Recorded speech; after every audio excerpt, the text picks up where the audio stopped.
For the first time in maybe 20 years, the theme of these New Orleans Saints has become in with the new and, dare I say it, out with the old. Call it a coincidence or not, but as the newest Saints of them all converge in Metairie for a rookie minicamp, there is confusion on the future of an all-time great running back and breaking news, breaking news this morning on another Saints all-timer.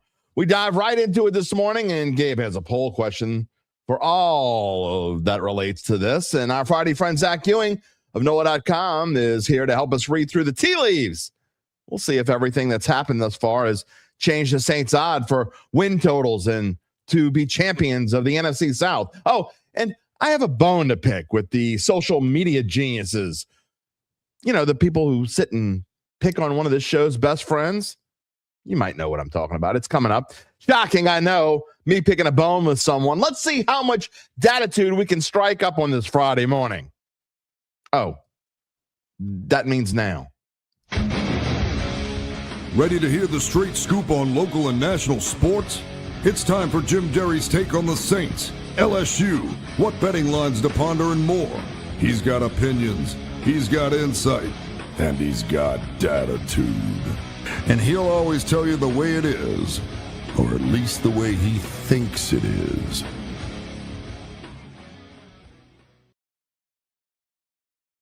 Where you at, Dattitude family? Rookies in, possibly longtime Saints greats out. Is it the beginning of a new era? Nah, it's just Dattitude. Episode number 502, presented by Evangeline Securities for a Friday, May the 8th, 2026. A soon-to-be very wet and ugly Friday, May the 8th. In case you're new here and wondering, who is this guy? Well, my name is Jim Derry. Almost 36 years in the New Orleans sports media scene. I thank you so much for spending part of your morning and probably into the afternoon with us. Welcome to the Dat family if you're new here. I am getting better, but it has been a rough week. I'm just going to put it that way. Started feeling, as many of you know, we didn't have a show Monday. I started feeling ill as we were doing the Newman quarterfinals series over the weekend on Sunday, and got home, went straight to sleep, slept most of the day Monday, and it's been kind of it's a weird ride. I thought it was getting better Tuesday. Nah, kicking the gut again on Wednesday. Did the show, kind of went back to sleep. Did some things yesterday, and it's just been up and down. So I don't know what's going on. Let's just say that the good news is I think I've lost about 6 pounds this week. So that's good, right? TMI. Just, you know, hey, it doesn't matter how you do it, right? Just the fact that you do it. Yeah, we'll move on. What's on today's show? We got some interesting stuff coming up. Not just today. We're going to have some breaking news in just a minute. Just hold on to your horses. Within the next 3 minutes, there is going to be potential. It's not potential. It's breaking news. I mean, it's through the rumor mill. But it's some solid sources, and it makes common sense. So we'll see if you think it's true or not. That's coming up in just a minute. Zach Ewing is coming on the show about, I can't remember if I told him 11:20 or 11:30. I think I said 11:30. I don't even know. Zach's coming on somewhere between 11:20 and 11:30, and we'll talk to him this morning about Saints minicamp. Of course, rookie minicamp starts today and tomorrow. We're going to go through some of the things. We're going to go through the minicamp roster. I want to talk about this dude named Xavier Harris from Ole Miss, this monster behemoth of a man who's had his issues. Maybe we'll bring that up with Zach. He is an undrafted free agent signing. I was kind of going through some things last night. I didn't have a chance, as I was telling Gabe before we came in the air, I had covered a really fun, and I'm being completely facetious when I say this, a fun 3-hour school board meeting, the things you'll do for freelancing when you don't have a real job. Well, I mean, I sort of have a real job. I also work for OnSI, covering the Saints, and do this and still cover school board and city council meetings and do play-by-play. I do just about everything. But when you cover a 3-hour school board meeting, you start questioning your place in life. And that's what I did last night. So anyway, when I got home, I started going through things that we're going to do for the show, and I'd known they had signed this cat a few days ago. But man, started going through his past. He's got an interesting past. We may talk about him some today, but we're going to go through the rookie minicamp roster and who's at minicamp. There are some old dogs trying to get new jobs. I don't think any of them are going to get some dude. Remember Kyle Trask was going to replace Tom Brady at one point. Remember that? Yeah. He is a member of the New Orleans Saints rookie minicamp roster at the moment. That ain't going to last, but it's another quarterback on there. There's a former rival kicker on the minicamp roster. Some strange names on there. We're going to get to that coming up. But breaking news this morning, before we get to tell you about our friends and all that stuff and some other things.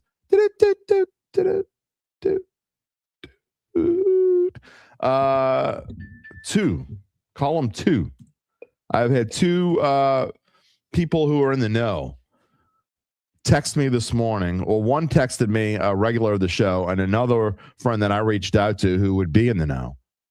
And both confirmed that one told me he has heard from a friend, and another one confirmed that this is the truth.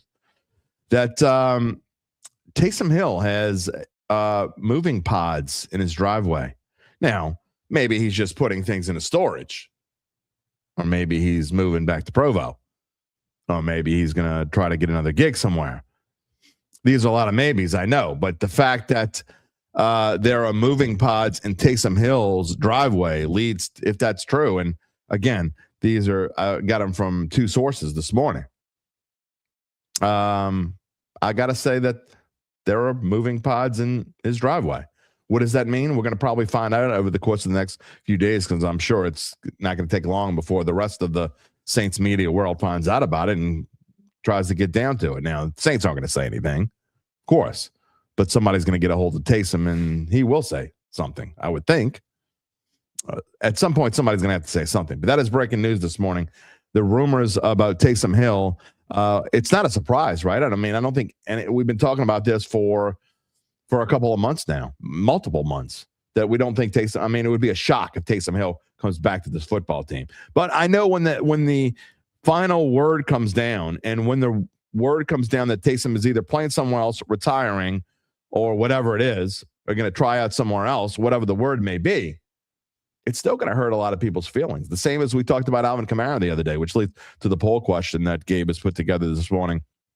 And again, we're going to kind of go back and forth between Alvin Kamara and Taysom Hill and talk about the rookies. That's what we talk about. In with the new, out with the old. We ask you to vote in the poll question. Of course, as we always do, you don't just type in your response to the poll question, but whatever you want to talk about, we will talk about this morning when it comes to all this stuff. All you do is you type in your comment, whether you're watching on YouTube or Facebook. We'll be glad to show it, and we will talk back to you. You ask us a question, I have a comment, we'll show it. This morning's poll question, you can also also type in your response on this. And we will, you know how this works with the poll question. You type in the number that corresponds to your answer. We already got some responses. I haven't even read it yet. But what will Alvin Kamara's role be next season? Type in the number 1, just 1, not NO period 1, not pound 1, not your answer. Just the number 1. What will Alvin Kamara's role be next season? Type in the number 1 if you think he will be Etienne's complement, running back 2. He will be a mentor, running back 3. He will be either cut or traded, which is number 3, excuse me. So Etienne complement, he's RB2. Type in the number 1. He'll be a mentor, RB3. Type in the number 2. He'll either be cut or traded. Type in the number 3. Or 4 is other. Specify. I mean, all sorts of things, I guess, could happen to him. He still could be the RB1, I guess. That would be other. He could hold out. We don't know the answer. That could be other. All sorts of things could be other. So anyway, a Chen complement, RB2, is number 1. Mentor, RB3. 2, cut or traded, 3. And if he's other, type in the number 4. I guess retirement would be other as well. So that kind of goes, and you can leave the poll question up for a few minutes, Gabe, as we start to get into things here this morning. But that is going to be what we talk about. Can we move that poll question to the top right? I don't know if it moves up there or not, but if it does, put it. There you go. Perfect. We can do that from now on when it's just me on the screen. Look, it really is in with the new, out with the old. We've been talking about it since Kellen Moore got here. What was going to be the first things that he wanted to do? And you know what? I'm going to put the Saints banner up because we're going to be just talking about Saints the rest of the day. I had some other things that I wanted to talk about. We're going to pass on all that stuff. I just think that it's time, right? I mean, it's not a coincidence. And I asked the question, is it a coincidence that we talk about all these rumors and things that might happen? It's not a coincidence. It's not a coincidence that there's a moving pod in Taysom's driveway. It's not a coincidence that Alvin Kamara is saying things like, if we decide to move on that way, like he doesn't know what the future holds for him. It's not a coincidence that former teammates, a former member of this team, is speaking out in Tyrann Mathieu and what Alvin Kamara's future might be and what Cam Jordan's future might be. No. Why? Because it's in with the new and out with the old. This team is still, how many times do we need to say it? They are still moving forward. They are still rebuilding. They are still in rebuilding mode. Now, teams can win in rebuilding mode. The Saints proved it in 2006. When Sean Payton came in, of course, he had a guy named Drew Brees. I mean, I don't think as much as hope as you have for Tyler Shuck, he ain't Drew Brees. So you can hope all day long, and maybe it'll come true. We're going to talk about odds. We're going to talk about win totals later on when Zach comes on. But right now, as you look at it, it's in with the new, out with the old. That's all part of the rebuilding process. And you may cry, you may hate when Alvin Kamara goes bye-bye, whether it's this year or next year. And you may hate when Taysom Hill goes bye-bye and it's officially announced sometime in the next 6 to 8 weeks, right? Maybe next week. Maybe this weekend if people really find out he's got a moving pod in his driveway. Because if I found out, I guarantee you the Nick Underhills and Luke Johnsons and the Jeff Duncans and other people that we're all going to find out. And it's just a matter of time before it gets out later today on Blasted. Of course, I'll have something on SI later today about it. But all these things work together. So anyway, I'm going to read you, tell you some things about our friends, but I'm going to leave this poll question up until we get to the Joe D commercial, Gabe. But the question, again, of the day, and you please feel free to vote, comment on it. Just type in the number 1 if you think Alvin Kamara's role next season will be as a Chen's complement, RB2. If you think he's going to be a mentor and he's going to be the RB3, then type in the number 2. If you think he'll be cut or traded, type in 3. And if you think it will be other, which could be retirement, which could be he holds out, which could be a lot of other things, specify, type in 4. And you can still vote in the poll. Right now, obviously, the big leader, if you can't see it, if you listen to the pod after the fact, we will show this poll question a couple times here today. 63% of you, as of right now, say he'll be RB2 in a Chen's complement. RB3, 6%. Cut or trade, 25%. Other is also 6%. Now, we're going to get to the comments in just a minute. But before we do that, let me tell you about our friends at Evangeline Securities. Of course, they're a company that can help you decide if it's the right time to sell your family-run or privately held business. And just as importantly, they can figure out what that business is worth. If that's you, someone you know, someone you love, time to reach out to Evangeline's founding partner, Nick Braden. He will start by scheduling a complimentary valuation from his office, either on Poydras Street or in Lafayette. And from there, you'll be well informed and begin to make the decision on if you want to proceed. Maybe you can help out Alvin Kamara or Taysom Hill. Who knows? What happens after that, we'll fill you in more later in the show. In the meantime, you can check them out at www.evangelinesecurities.com. You can also check out, you know this, you can check out my friend Joe DiStefano. We'll come right back with the comments of the day. If you own a small business of fewer than 20 employees, you know how tough it is to get the best rates on health insurance. That's why you want to call Joe DiStefano Insurance. Joe and I have known each other for almost 40 years. I can tell you that he's someone that I trust.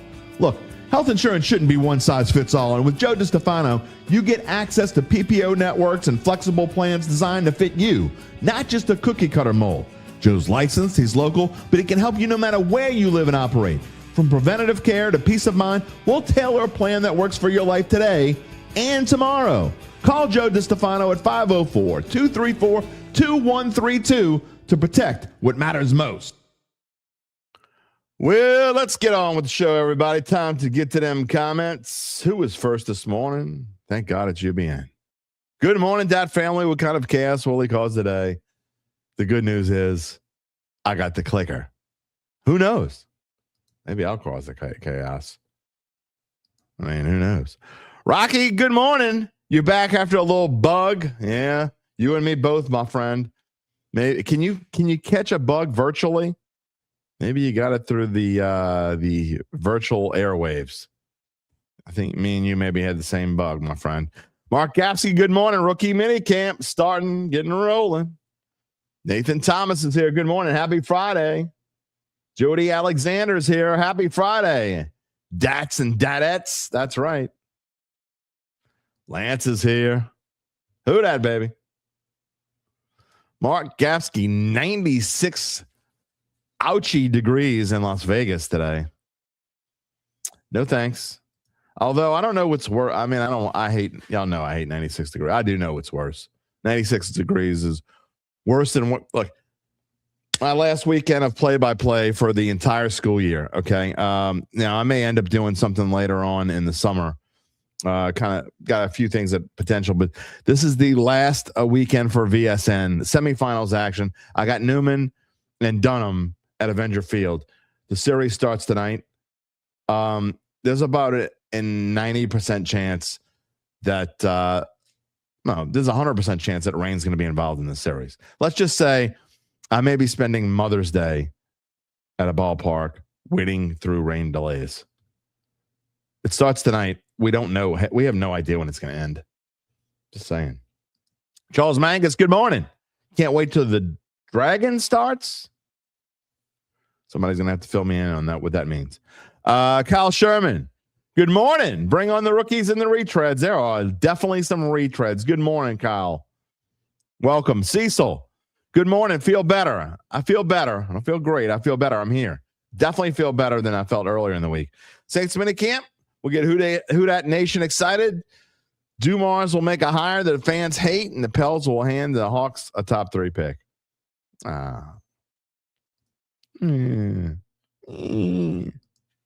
S. Callie, good morning. Happy Friday. Happy Mother's Day. Absolutely happy Mother's Day. Happy Mother's Day to not just all the mothers who watch the show, but all the mothers who, we got our regulars, we got our regulars' wives, we got our regulars' moms, all of you, all the mothers out there. Hart says, am I going to reveal one of the, that I'm leaking one of these Vrabel photos? That was before I announced what the breaking news was this morning. That would be, no, we ain't touching that story with a stick or anything else. It has nothing to do with us, and I really don't give a rat's ass what those people do in their own lives outside of, what I mean. What else we got? Dylan Smith. He got the bug too. Everybody got the bug. Who dat? I hope you're well. Absolutely. Jimmy Radcliffe's here. 502, baby. We only got 498 to go till we get to 1,000.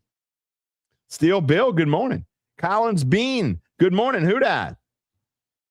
Yeah, Tay.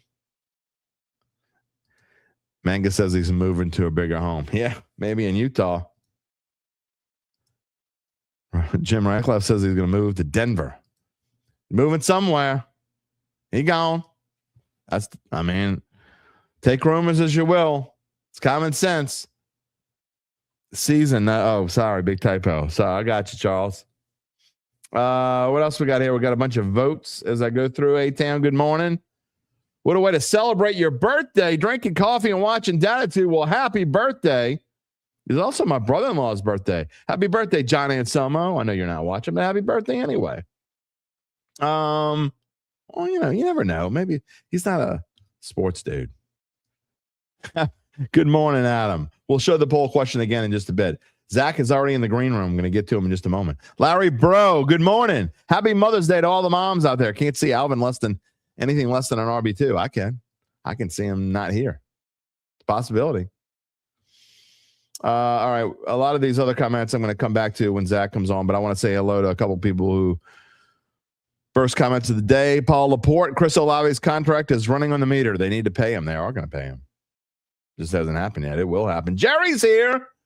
Happy Dattitude Friday to you. And happy Mother's Day. Absolutely. All right. As we roll on here, again, I got a couple more comments that I want to get to, but I'm going to save some of them for when Zach is on. And you know what? He's on right now. Zach Ewing, what's going on this morning? What's up, Jim? About to make a rainy drive over to Gulf Shores. Ooh, what do you got? Some soccer stuff going on? Season-ending soccer tournament over there. They thought, oh, Mother's Day weekend, it'll be great. The weather will be not too hot, but it should be warm enough for the beach. And then we saw the forecast. It's going to be a long weekend, man. Yeah, I got as you probably heard me say, I have my last weekend of play-by-play of the year, or at least of the calendar, our school year, and it's the semifinals, and it's starting tonight. Well, supposed to start tonight, and a potential doubleheader tomorrow. I got a feeling we're going to be waiting out. We'll play an inning here, an inning there, have a 2-hour rain delay, play another inning, hold on. But because, I mean, last week it was the same kind of thing, but at Friday we got rained out, but you knew Saturday was going to be good weather. There is no good weather. This whole weekend looks terrible. So anyway, not that anybody cares about what I'm going to be doing this weekend or you're going to be doing this weekend. At least maybe the moms will have fun.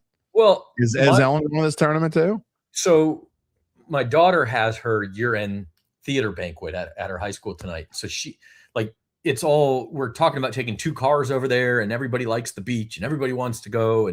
But now we're like, well, if it's just going to rain the whole time, do you even want to come? I mean, do you just want to sit at home and chill? And we'll be home Sunday, late afternoon anyway. It's not like we wouldn't get Mother's Day. So I don't know what she's going to do, but I'm going with the boys this afternoon, and it'll rain the whole time. And they're moving the game times around. They moved us from 11 and 7 to 10 and 5 or something. I'm looking at the forecast and going, what? It's going to rain the whole day. Why are you moving the game? Exactly. Yeah, I have play in the middle of the night. Just play whenever you can. I mean, that's kind of where I got a feeling we will be. I don't know if there's a curfew or anything, but I got a feeling that I'm going to be hanging around ballparks until 1 in the morning, and whatever it is, it is what it is. You do what you got to do. Christopher Crumpus here. He says, "Is this the season that they'll get those 10 wins, have a great Mother's Day weekend?" Very well could be. UBN with the $30 super chat just to ask you a question, Zach, that he knew I probably wouldn't show without getting paid. I know I'm horrible. Thank you, UBN. As always, UBN donating to the show. He wants to know, who is your pick to win the PGA Championship? $30 to talk about it for 10 minutes. I'm probably not going to talk about it for 10 minutes to make me roll my eyes. Maybe we'll come back to it at some point. But who's your pick to win the PGA? So I don't know if he's necessarily my pick, but I know Uncle Big Nick and I both follow Andy Lack, and you used to, Jim, before you mysteriously for a long time stopped following golf. But Andy Lack back in December or January plugged Cam Young at 80-1 to win the PGA Championship. So I put $250 down on it or something. I mean, I was like, Cam Young, but I just kind of listened to Andy whenever he says something like that, and so I put $2.50 down on it. Cam Young's now 12-1. So. Damn. You talk about some CLV. I wonder, Nick, tell me if you're on that too, because I mean, I'm sitting here I'm wondering if I should just cash out for $20 or whatever it's worth now. But he may just win it. He seems to be winning everything. So maybe I'll put $6 or $7 on it. I don't know. We'll see what happens. I don't know. Matt Fitzpatrick's playing really well. I could see this course providing a surprise. It's not a real long course, so you could have a guy, like a Corey Connors or somebody just pop out of nowhere and who's really accurate and just putt his, above his baseline and win. So who knows? Who knows? All right.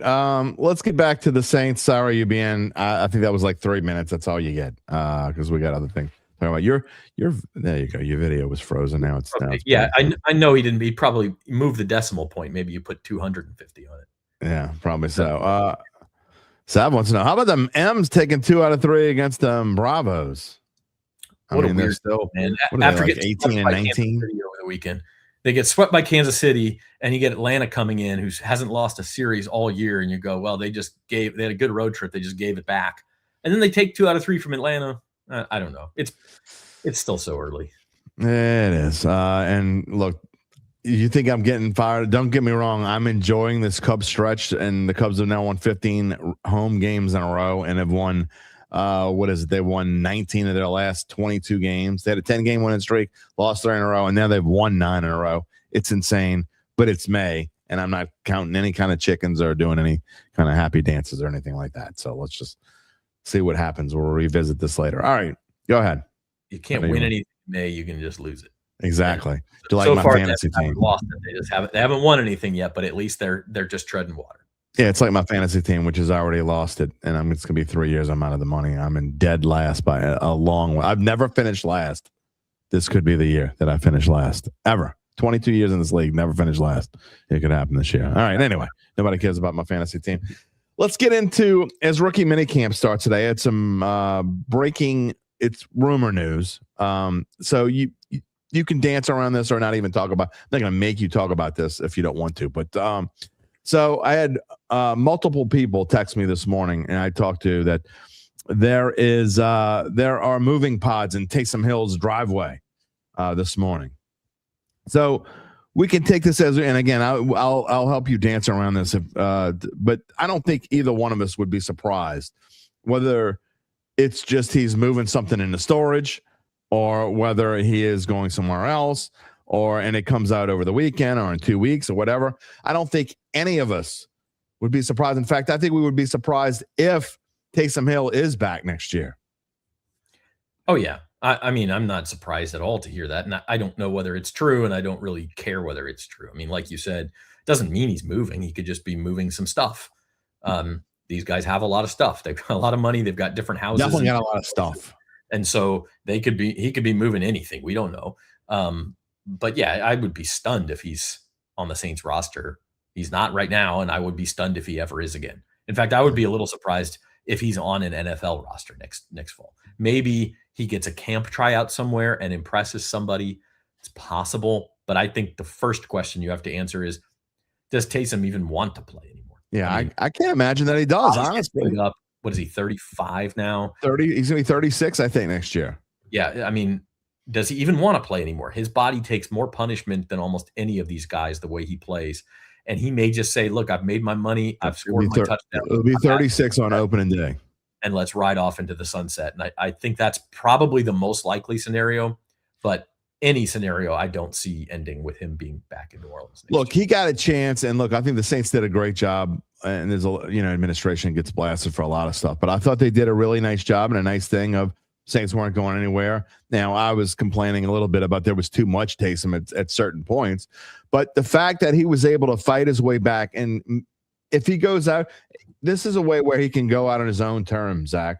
So, I mean, if he was able to come back last year, playing a few games, and he actually contributed greatly in a couple of those games and did way more than I thought he would do. So, again, this is a way we saw that last game when he went up there and he was tearing up that last home game, knowing that was probably his last game in the Dome. I just don't say that.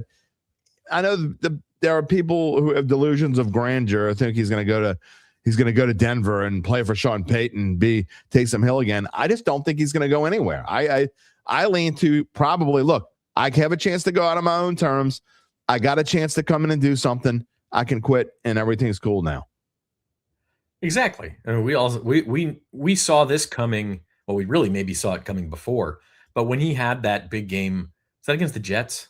I can't even remember. Yeah, Jets. It was the Jets. He scored a touchdown and then passed for a touchdown, and he had tears in his eyes and all. Like, that was it, guys. I mean, exactly. I don't even know why we're talking about this. That was it. Come on. Exactly.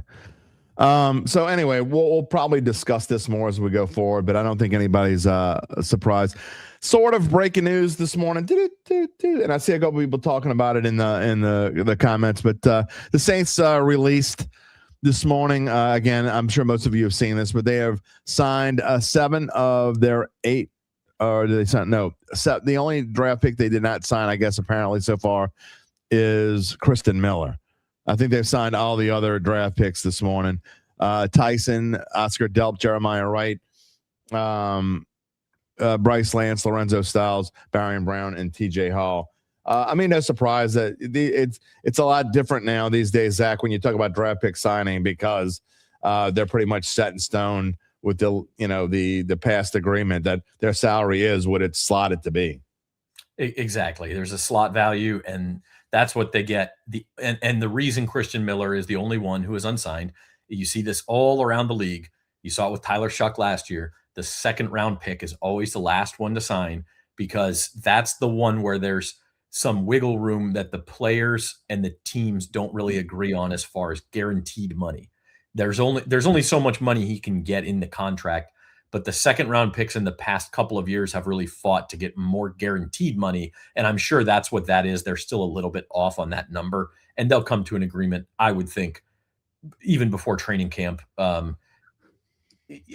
Christen Miller probably will even be out there for rookie minicamp this weekend. Tyler Shuck was last year. Like, it's a show of good faith, and hey, we're going to work this out. Just need to meet people somewhere, and it'll get done. But that's the second round pick's always the last one. Yeah, and he has a jersey number. As I'm looking at some of the participants, I'm looking at the who's going to play in the minicamp, who will be available, and he is in there wearing number 52. So Christen Miller, I'm almost certain will be at camp this weekend, and will be a part of what's going on. Jimmy Rosen, glad you're back, and it has been a while. Glad you're here this morning. But okay, I'm going to get back to rookie minicamp, but I just wanted to give that semi-breaking news, since some people were talking about it. 4 years, $32.5 million. Again, we talk about wide receivers and what their contracts are. And again, if Jordyn Tyson stays healthy, got a lot of work to do there for sure.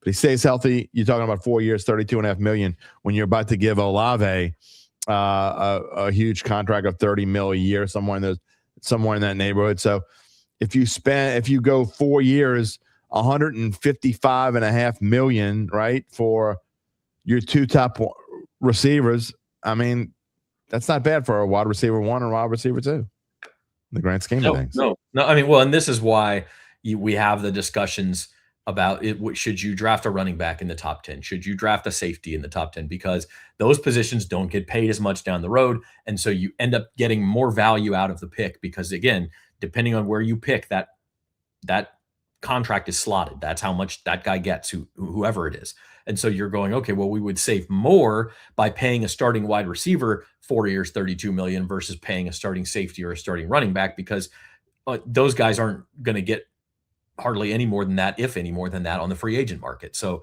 you're saving way more money by taking a wide receiver, an edge rusher, certainly a quarterback, an offensive tackle. I mean, that's why those guys are more likely to go in the top half of the first round. Ahmed asks, is Tyson's contract fully guaranteed like Sonny Styles is? I have not seen that. I don't know for sure. I think most first round picks and most top 10 picks get that. Yes. And given his injury history, I would think his team would have fought for that. I don't know if the Saints would have some clause in there that says, hey, if you miss X number of games, we're out of this money. I don't know. But my guess is, with your first round pick, he's just coming in.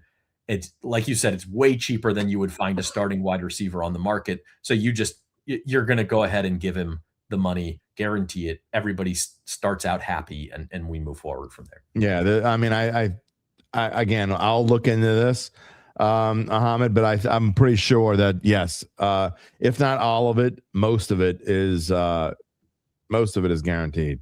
So we'll see. Again, I want to come back to the rookie minicamp stuff, because I want to go through some of these names that are going to participate. There are some interesting names. There is one undrafted free agent I definitely want to talk about. You probably know who it is. It's a really big dude.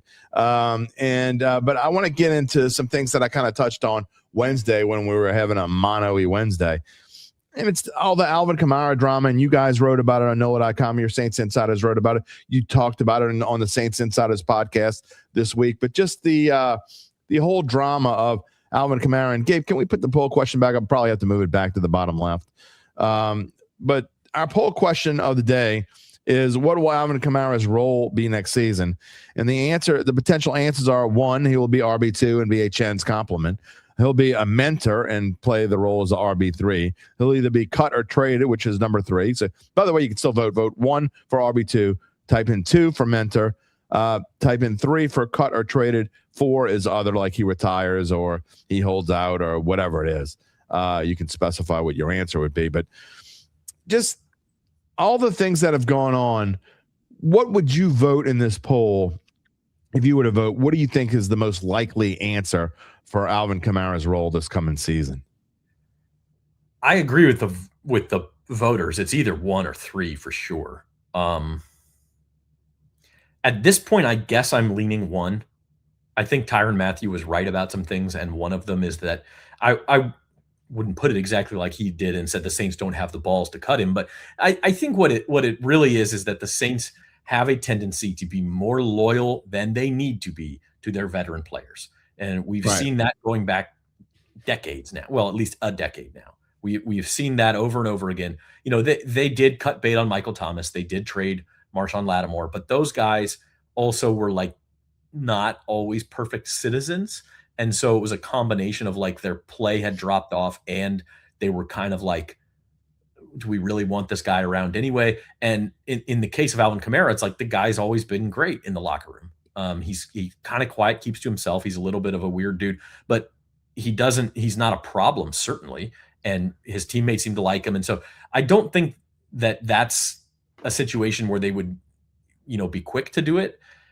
I just don't know. I mean, I guess the question is, how much are you saving by cutting him? Not really that much. It's for next year's cap, which you already have a ton of space anyway. So you save a little bit, but it's not like you're saving tons and tons and tons of money. So is that worth it?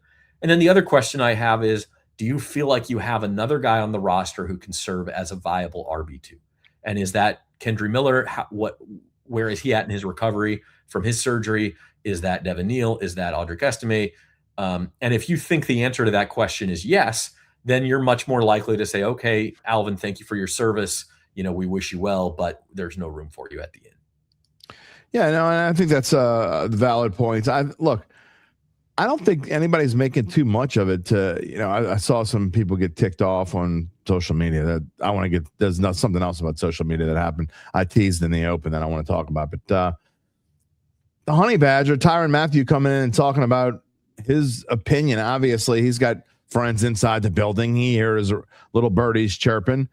But his opinion of this whole thing, he says, quote, "I don't think the Saints are dealing with this in good faith. I don't think so. This is not how you deal with your franchise." He says, quote, "I am hesitant to say that, but this is not the way you treat your all-time touchdown leader." And I thought the most interesting quote of what Tyrann Mathieu said is, quote, "I think the Saints would rather not have to make a hard decision. And he," meaning Alvin Kamara, "just walk in one day and say, you know what? Look, I'm going to retire. I know Mickey, and I hope they don't take this wrong, but as you mentioned this, I just don't think they had the balls to outright cut him." It's kind of the same thing with Cam Jordan. I would rather you just go out there and say, Cam, just go and find somewhere else to play. I mean, do you think that the Saints just don't want to, they would rather Alvin Kamara just come in on his own and say, you know what, I don't want to play anymore? I do think that Tyrann's right. They would love it if Alvin did that. It would solve the problem. It would give them a path forward. And then if you don't feel you have a clear RB2, you go get one. There's still guys floating around out there. I know you disagree with me to a certain extent on this, Jim, but like you can find a running back. It's been done before. Remember Latavius Murray? They just kind of signed him off somebody else's practice squad. Yep. Same thing with Audric Estime. Sure. You can go find a running back who will produce for you. That's why I get why they produce is, an interesting word. Did Audric Estime really produce except for one game? He produced much better than Alvin Kamara did. No question. No question. I mean, he only really had one game. I mean, I don't know that he produced more than Alvin Kamara. Even if you look at the rest of the full stats, I know Gabe was reading some stats on Wednesday's show. Like Audric Estime, he's going to read some more today, by the way. I think Audric Estime had more explosive plays than Alvin Kamara did in many fewer carries. And like, I think that probably says more about AK right now than it does about Audric Estime. But all I'm saying is if you're just looking for an RB2, and this is one, I wasn't really totally on board with the Saints spending big money on Travis Etienne because he's just kind of a guy too. And I get why they did it. They needed somebody. And if you didn't Well, know he was you were the best draft, guy there. yeah, if you knew you probably weren't getting a shot to draft Jeremiah Right. Love, it made sense. He's kind of a safety blanket. Okay, but I'm not in a total running backs don't matter camp, but I am enough in that camp to where I'm like, if Alvin Kamara were to come in and retire, you would just be like, okay, thanks, AK. Thank you for your service. We'll honor you before a game this year. You can come do the Who Dat chant, and we'll move on, and we'll be just fine. He might not want to do the Who Dat chant. It'll be a couple years. He will at some point, I'm sure. But by the way, Audric Estime had 198 rushing yards last year and 103 receiving yards. I don't even know that those numbers, and he had one start. I don't know that qualifies to even say he was effective at anything. Well, but my point is, he had one game. It was Tennessee, I think, or whatever game. He had that few carries and opportunities. Started 2 games in his life in the NFL. Who do you think in the last 5 seasons for the Saints? Okay, let's go back all the way to 2021. In those 5 seasons, who has had a longer run for the Saints? Alvin Kamara or Audric Estime? Well, I mean, the longest run of the year this past year was Tyler Shuck. And the 3 years before that in a row, the last I think 4 years, the longest run by a Saint in a season has been either Taysom Hill or Tyler Shuck. Okay, we're not. I don't think those two are not part of this discussion. Between Audric Estime and Alvin Kamara going back 5 years, the longest run by either of them was Audric Estime against the Titans last year, 32 yards. Alvin Kamara has not had a run longer than 30 I'm not taking up Alvin Kamara. I think they should get rid of him. Audric Estime did it in 1 game. Now, I'm not sitting here telling you Audric Estime is better than Alvin Kamara. I'm just saying you ain't losing anything if you lose that version of Alvin Kamara. Now, to be fair, Alvin Kamara's had plenty of receptions over 32 yards in that time period, and that's certainly part of his game. And I'm not saying that he's completely over the hill and done for, but I'm just saying I don't think the Saints would greatly miss him if he were gone. No, I know they wouldn't. I mean, they would miss his presence, but then again, he's kind of a quiet. I mean, I don't like him. He's fine, but I don't think right. I mean, he's not a vocal leader. He's not like Mark Ingram was. He doesn't come to OTAs, which is fine. The Saints know that. He prepares for the season on his own. He's always at minicamp, and then he's there for training camp. It's not like he's a bad soldier or anything, but he's not. He's fantastic. Yeah, but he's not the vocal leader. He's not gonna pull guys along with him. That's just not his personality, no. and that's okay. Yeah. But you're not gonna miss that guy necessarily from a locker room. Thank you so much, Jimmy Rosen, for supporting the show. We much appreciate it. $20 super sticker. Everyone who has donated to support independent journalism or whatever the hell you call what I'm doing these days. We very much appreciate it. Very much. John Hamilton says he hopes AK stays. Lance says he agrees 100% on Etienne. There was another one somewhere that I wanted to show. No, I'm not showing that one. I don't even know what that means. Hart says Estime earned a roster spot this year, but he's the definition of volume runner. He hasn't worked as a change of pace back in the past. Look, I don't think Estime has earned a roster spot. I don't think we have a clue. Besides, I mean, other than Etienne and Devin Neal, I would say I don't think you can bet on whoever you want. I think Kendra Miller is going to give her every chance to be RB2. Devin Neal is going to make the team because he was last year's 6th-round pick and he's a project and he's going to make the team. But other than those 3 guys, I don't think there's anybody you can point to and say those running backs are going to make. They're probably going to keep 4. I mean, maybe might throw a fullback in the practice squad. I mean, you might not keep 6, 7. It's possible, but no, not 6 or 7. You're right, and that's why to me the Saints are kind of in a comfortable position here. It's uncomfortable in that you have former players say, "Oh, they're doing this guy dirty, and they don't have the balls to cut him," and all that. Like that's uncomfortable. But as far as the roster situation, we're spending a lot of air talking about Alvin Kamara. Does it really matter for the 2026 Saints how good they are? Whether Alvin Kamara That leads me into something because I have been chomping at the bit to get to this, and there was some things going on this morning I didn't. And I don't necessarily mean to include you in my BS, okay? But it involves someone we both know and respect have been colleagues with, friends with for quite a while now. And I don't know if anyone saw, there's a post that got, it's as of this morning, it was 90,000, almost 90,000 views on the X machine. And it comes from a guy that I follow. I'm not even going to mention names with this. Okay. It comes from a guy that I follow and someone that was probably stirring the pot. But I mean, he brings up a point. I don't understand. What do we think the social media hate around Jeff Duncan is so much? I don't know if you saw this post or not, but there was a post that says, quote, Jeff Duncan from the ropes this morning. This was yesterday. And it cuts a piece of his column from yesterday out and talking about exactly the numbers that Gabe brought up on this show Wednesday. And it goes through why Alvin Kamara, exactly what we're both saying, if he's not a Saint next year, it's not only is it not the end of the world, but really kind of, other than the sentimental value, who gives a damn? I mean, what's he going to contribute to this team? So anyway, he goes through all these numbers and comparison and blah, blah, blah. Okay. Some of these comments are insane. I don't know. Did you see this or not? I don't know if I saw what you're talking about, but I've seen some of Jeff Duncan hate and like. Well, it pisses me off. So that's why I'm bringing this up. Here's the thing. Some of the hate is like, oh, look at Jeff Duncan sticking up for Saints management. Look at Jeff Duncan. He's a shill for the Saints front office. What? Exactly. What are you talking about? Because last year it was that Jeff Duncan hated the Saints, and I can tell you right now, there's been times the Saints front office has not been happy with Jeff Duncan. In fact, they've been very unhappy with him.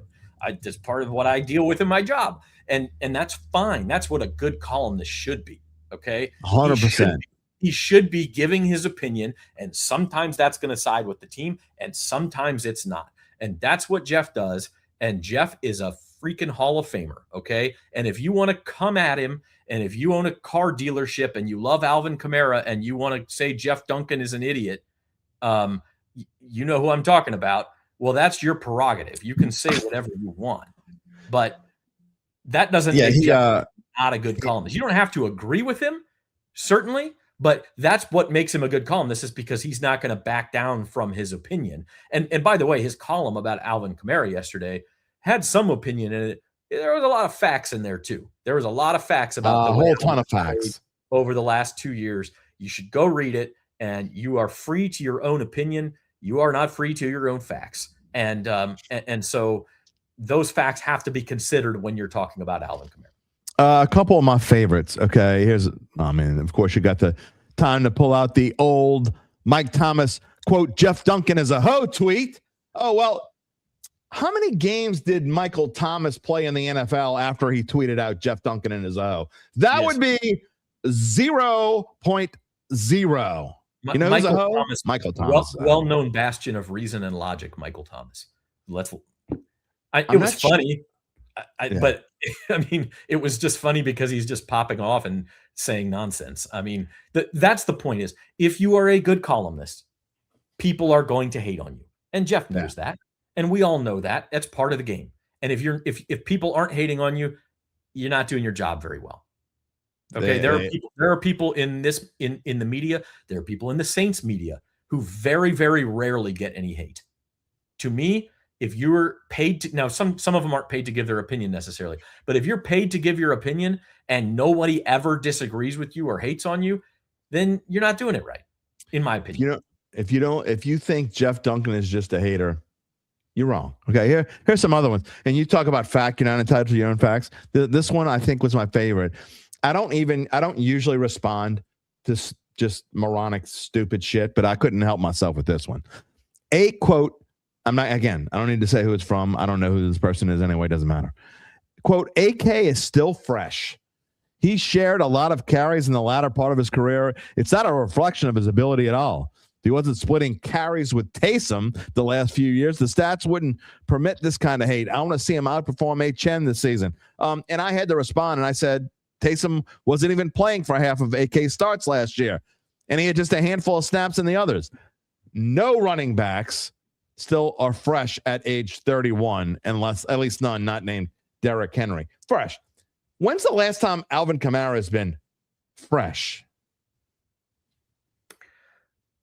He looked okay, I'll say this. He had a good 2024 season. He actually had a career high in rushing yards that year. That's 2 years ago. Okay. Now a lot of that, It's 29. I mean, I don't know the percentage of that, but a lot of that production came in the very first 2 weeks. You guys remember those 2 weeks? This is the Carolina and Dallas where the Saints offense was like, "Oh my God, what is this?" And Alvin Kamara was amazing in those 2 weeks. And then he kind of dropped off and the offensive line dropped. It's not all his fault. The offensive line dropped off. He got banged up. Derek Carr got hurt, and so the passing game suffered. Like all these things happened around him that didn't help. But this is why I say I think the Saints are in a comfortable position, because if Kamara does come back and they're all willing to sort of let bygones be bygones and say and laugh at everybody in the media and what Tyron is saying and everybody saying all this stuff and just say, hey, let's just go play. I think Alvin Kamara's got a little bit left in the tank. I do. I mean, I don't know that it's a lot, but yes, from a perspective where if you're just giving him 8 to 10 touches a game, could he find some production behind a good offensive line? I think he could. I go back to I just don't know that he wants to. Well, and that's a different discussion. We'll figure that out. I mean, if he doesn't want to, then he needs to step away. But we don't know that. No, we don't. You're right. We don't know that. So I guess we'll see that as we go along. A couple other comments. Again, it doesn't matter. This is another one that I had to respond to.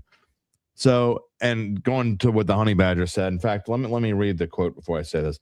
Tyrann Mathieu also said on his podcast, quote, "One of my good sources told me, a few people in that building told me, they are mad at Kamara because of the way he sort of spearheaded getting Dennis Allen fired.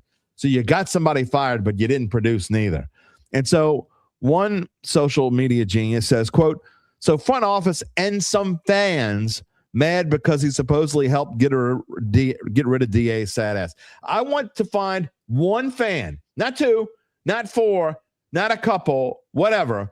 I want to find one fan who was mad that DA got fired. Do you think we could do it? I don't think we could. Probably not. And as far as that goes, like Tyrann Mathieu said that, and then he caught a lot of social media flack for it. And then he came back out and said, "Hey, I was just telling you what I heard. It's not my opinion." So this whole thing is just here. That particular part of it where he's saying, "Oh, Alvin wanted to get DA fired, and so that's why the front office." I don't know how much credence I even put in that. That's all hearsay. And Tyrann even said it was hearsay afterward. It was just a former player popping off on his podcast, not even worth discussing in my book. Well, I mean, it's worth it. You guys discussed it, so if it's not worth discussing, you guys spent time on it. Both not very much. It came up, but I mean, again, maybe it's true, maybe it's not. But if we can't even verify whether it's true, does it really matter? I do think the one thing that we could say is that there is very clearly an old guard and a new guard with the Saints. And it's Mickey Loomis' job to merge those two things, all while sort of being part of the old guard. And that makes his job kind of difficult and awkward. And I think we're seeing that. But all in all, he and the front office have done a pretty good job doing it to this point. Now, can they continue? Can they go from, hey, we look promising and we've gotten our roster younger, to actually winning football games and making the playoffs? That's the next step. That's the hardest step. And we have to see if they can do that. Last comment on social media. Again, you can go find this post. If you want to see this post, just search for it. All you have to do is go on to X and search for, quote, Jeff Duncan from the ropes this morning, and I promise you it will come up. Or you can go to my X page at Jim Derry Jr. and can see one of my replies, and then that'll take you where. But I don't want to mention this person on the air. I actually respect the person who tweeted it out. He's just stirring the pot, but trying to get people to look at his page is fine. One of the responses was, quote, Jeff Duncan always finds a way to side with management and make the player look like the villain every single time. I mean, where the hell do these people get this crap from? I mean, seriously, where do they get this crap from? Because I don't know. I mean, that's just absolutely ridiculous and absurd. But anyway, you're frozen in a very strange. No. There you go. You're unfrozen. I don't know if it's the weather or what, but my connection's all over the place today. Anyway. So I hate to bring you into my BS, but it's just something that really bothered me. I wanted to make sure I brought it up, and you and I have both known Jeff for a really long time. Can we let water be under the bridge on that? You're right. Like DA, by the time that the end came, everybody kind of knew the end was coming. The Saints are better off for it. They have Tyler Shuck. They have Kellen Moore. Who cares what Alvin Kamara wanted 2.5 years ago? It shouldn't make any difference. Now, if we want to have a discussion about what happened 2 weeks before DA was fired and that Alvin Kamara got a big 2-year extension while DA was still in the building, timing is funny there, that he did get his extension while Allen was still the head coach, and then 2 weeks later Allen is gone, and Kamara hasn't been the same since. And that is funny timing to me. Breaking news in the NFL. Everyone will be happy about it. Well, at least I think most people will be happy about it, because I don't feel like going through this debacle again. A few people have mentioned it in the chat, and ESPN is reporting that the NFL and the Referees Association have come to a deal. It will be ratified at the union's vote next Thursday night, and there will not be replacement refs. I think it's a 7-year deal, is what I'm reading. Anyway, the good news is that there will be no replacement refs, and that is something we can all get fired up about, because I don't know. I'm sure you remember the last time we had replacement refs, and it was nothing pretty. Yes, I do. I remember that Monday night game in Seattle. The Russ bus got started with a play. I think it was his rookie year, a Monday night game with the refs that made Seattle a winner and Green Bay a loser, and Aaron Rodgers is probably still pissed off about it. That one was. I don't even remember that there was a pass interference involved, but I don't remember the exact details. But yeah, good to have them on board. And I mean, you have to give, like we were talking about baseball and how there's just like a 95% chance that there's a lockout coming on December 1st. The NFL doesn't mess around with this stuff. Like that is one thing you have to appreciate about the NFL. They get it done. If there's the referees are squabbling about something, let's figure it out. The TV deal needs to be renewed. Let's figure it out. Let's make some money. They don't mess around. And as much as I have some problems with Roger Goodell, like, you got to give him credit, because his tenure has not been marked by any work stoppages, he just gets this stuff done. He does. And so we'll find out. A couple of comments real quick before we're moving on, because we're going to talk more about Alvin Kamara, I'm sure, next week and in the coming weeks. Lance loves him some Alvin. Lance, I got to give it to you, man. You hold on. You don't want to let go to certain things. We've not just Alvin Kamara. I love you, man, because I get you. Change is a hard kind of thing. I understand. He says AK's not cooked. Him with Shuck's going to be legit. Lance, it's 31 years old. I want you to go through when we get off of the show, I want you to Google it, go through and look up how many 31-year-olds running backs, not just last couple years, in the history of the NFL. I want you to go find how many 31-year-old running backs have been effective. It ain't many, my friend. And Alvin Kamara is not any different. And usually the ones that have been effective, they continued being effective. They didn't just go through just an absolute horrendous year and then come out of nowhere and be good again at 31. It just doesn't happen. So I'm just trying to be realistic. Could it happen? Of course. He could be effective. He could be a fine RB2. He's definitely not RB1, okay? Travis Etienne is your RB1. And look, if Alvin Kamara does come back, it will be as an RB2 or an RB3, and you just have to hope he produces. So anyway, moving on from that. Martin Lejeune says, welcome, Martin, by the way. Gail Benson was the only person upset about Dennis Allen firing. She didn't want to fire him because she was, what? I can't believe I shared that. Before you show him, I know, man. Come on. I can't believe I read that on there. Gabe, slap me. Rod and Burgundy me. Delete comments like that. By the way, Gail Benson is the reason, is probably, I would be bet that Gail Benson is the reason he did get fired, because someone else, a couple other people in the building did not want him fired. She was the one that said, you're going to fire him, the way that I understand it. Right? Go back and read the statements the Saints put out when Dennis Allen was fired. Usually these are the most canned, cliche-filled things ever. It was very clear from those statements who didn't want Dennis Allen fired, and it wasn't Gail. Gabe, Go don't back let and me read read those. that crap on the air anymore. There's a guy whose name starts with M and ends with Umis who did not want Dennis Allen. Exactly. Like Hart said, he's Mickey Loomis, the only one. Ron Burgundy. I mean, I'm changing my name. I'm telling you, Jimmy Burgundy. That's what I'm going to be from now on. All right. He apologizes. We thank you for apologizing. You know better than that. The problem, again, if you put it on there, sometimes I don't read it. I just show it and don't read it, especially when it's someone new. And I'm glad that we got someone new actually speaking. All right. I do want to go through some of these, some of the players that would be participating in rookie minicamp. I want to end the segment here, and we got about another 5 minutes, so we got to go through this in a hurry. But are there any names that like stick out when you look through this? I mean, obviously the draft picks, the undrafted free agent is going to be there.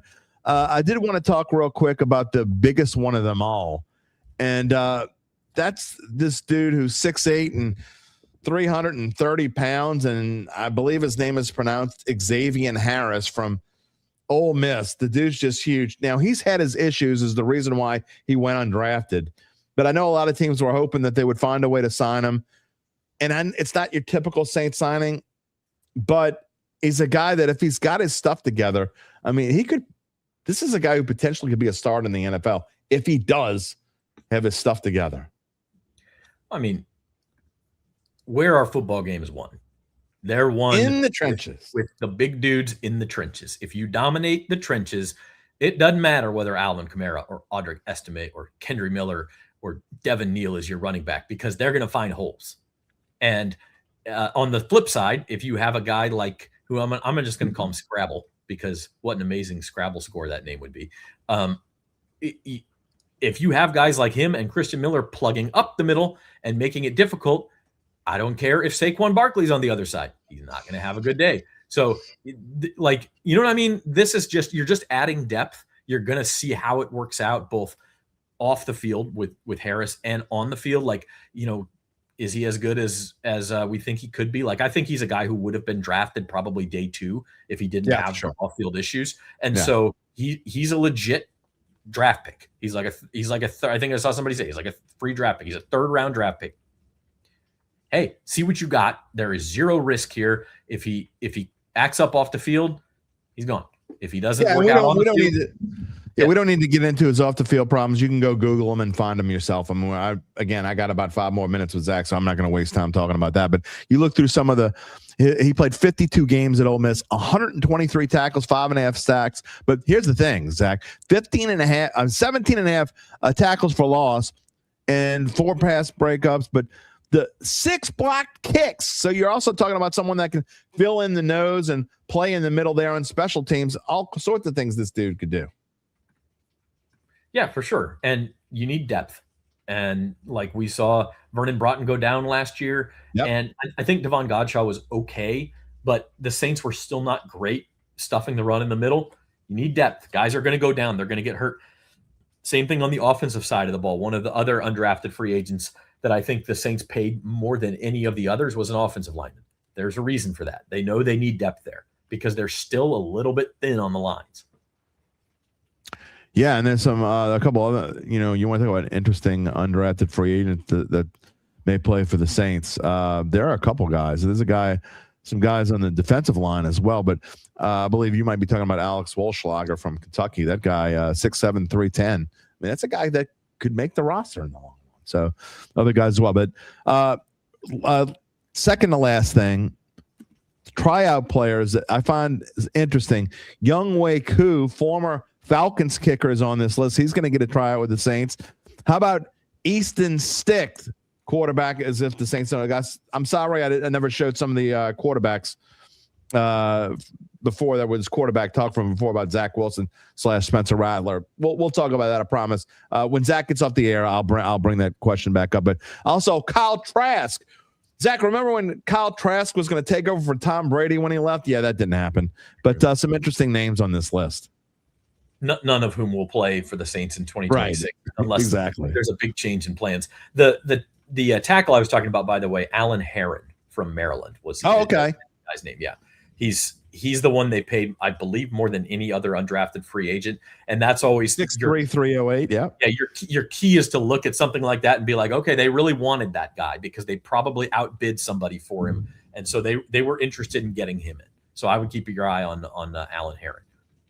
And yeah, you never know. Every year, Zach, there are at least 2 or 3 UDFAs that stand out. One of them will probably end up making the team. So who will it be this year? We don't know. We'll find out. This is just the beginning of all that. And before I let you go, I know next week we'll be talking about having on you on Friday. By the time we have you on next week, I know the schedule will be released, but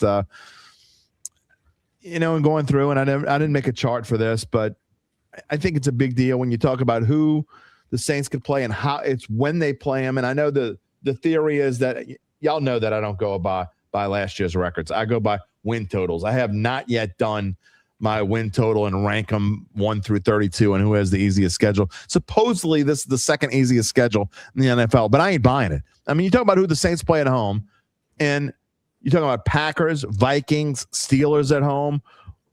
Of course, the NFC South foes I think are going to be better.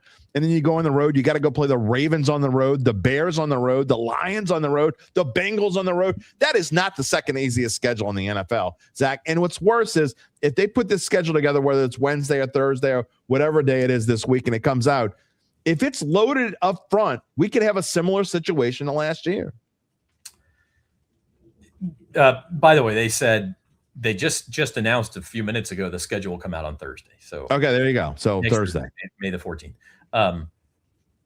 I don't agree that this is a difficult schedule. It is not a difficult schedule. I don't know if it's the second easiest. I haven't looked at definitely everything. Not the second. According to last year's win-loss total, they say it. My question would be this: okay, the Saints play the NFC South, which, if it's not the worst division in football, is close. I mean, we have to agree with that. There's no great team in this division. I agree. That's why the Saints have a chance at winning it, because it's not a great division. So start with that. Then they play the last place teams from their respective, if you had to pick an NFC East team to play, you're probably picking the Giants, which is who they get. If you're picking an NFC West team, you're definitely picking the Cardinals, which is who they get. And if you're picking an AFC West team, you're definitely taking the Raiders, which is who they get. So they have those. And then the 2 divisions they get, okay, NFC North is not easy, but it's not like the NFC East or the NFC West would be easy either. And then the AFC North, I mean, I think if you look at it, there's 3 new coaches in that division. We don't know what they are. I think getting the AFC North 2 years ago would be a disaster. This year, it's fine. I don't think this is a difficult schedule. I mean, and as far as the order of games, it matters, especially if you're getting a front-loaded schedule. Like, that was really bad for last year's team specifically. I don't think it would be terrible for this year's team. They are built to hit the ground running a little bit more. You'd like to have it all spread out. You'd like to have your bye week right in the middle, all that sort of stuff. I think that we tend to overblow the impact of this because it's May and there's nothing else to talk about. But we'll see. Real quick, last thing before I let you go. You see the NFC South odds to win the division on the bottom right of the screen. If you can't see it, you listen to the pod after the fact. It's pretty close to unchanged. It's actually tilted a little bit more towards the Panthers by just a couple of bucks here and there. Bucks are plus 165 to win. Saints are second. Plus 265. Panthers are plus 300. Falcons are plus 450. Any values on this list? We'll be talking a lot about this over the course of the next couple months. I mean, if I had to pick a value, it would be the Bucks. I've said this before. Ooh. The way they were playing the first half of last year. Pick. If they keep playing the way they were before all the injuries hit last year, they're going to coast to the division title. And there's value there even at plus 165. The other one would be Atlanta, because if Tua could stay healthy and I just be the guy, and or Michael Penix takes a step, like the Falcons have a lot of talent everywhere else. Their coaching staff, new coaching staff. Yeah, new coaches. I mean, all that. I think that's the most value. That's where I'd put the most value, actually. But I think the Bucks are a pretty solid favorite in my book. I don't know. Harton agrees with you. I don't agree with that at all. I think the Bucks are taking a big step back. Most proven quarterback. Okay. Who's playing receiver? A lot of weapons around him. I mean, They lost Evans. Emeka Buka tailed off. Emeka Buka tailed off the last half of the year. Chris Godwin gets hurt every single year and is out for like half the season. I mean, you're talking about the Saints receivers or the? I'm just kidding. Well, I mean, Saints receivers too, for all that matter. Anyway, plenty of time to talk about that. And in fact, I'm sure that'll be our topic of conversation next Friday when we speak. Zach Ewing, we look forward to Seeing you then, and keep it dry as possible, and make sure Ellen has a very happy or the best you can, have a very happy Mother's Day in the Ewing household, because it's going to be wet. It is. It's raining hard here now, and I'm not looking forward. I gotta leave here in a few minutes, so I guess I'm just going to be driving through rain all day.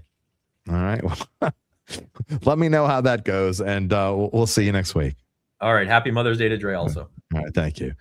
Happy Mother's Day to everybody out there. All right. We ain't finished talking about the Saints yet. I had to let Zach go. So we got, I'm going to bring Gabe in a little bit, but there are definitely some things. In fact, I want to go back to this slide. Some things I want to talk. I do not agree with I think the Bucs, the last team that I would have bet on. Maybe I might not put them fourth in the order of how I think they're going to finish. And it's still too early. Again, I don't make any bets on anything in the future until I see a schedule. Sorry. I just don't. I mean, again, schedules matter. I know a lot of you just look at opponents and you can't wait to go out there and bet, and you do whatever and you bet. Schedules matter. We saw it last year, and it 100% matters. If the Saints, let's just say the Saints open, this may or may not happen, but let's say the Saints open the season at home against the Packers, then they go on the road to the Lions, and then play the Ravens on the road, come home and play, I don't know, the Vikings. I know the Browns are going to be in there fairly early because that's in Europe. And then they come back and play the Bengals. I mean, realistically, what do you think the Saints start is there? If you say any more than 2 to 3 wins, you're just fooling yourself. I mean, let's be realistic. So schedules matter. I mean, we play Cleveland. They're saying we play the Saints. I mean, I get it. I'm not trying to look. This team is still rebuilding, okay?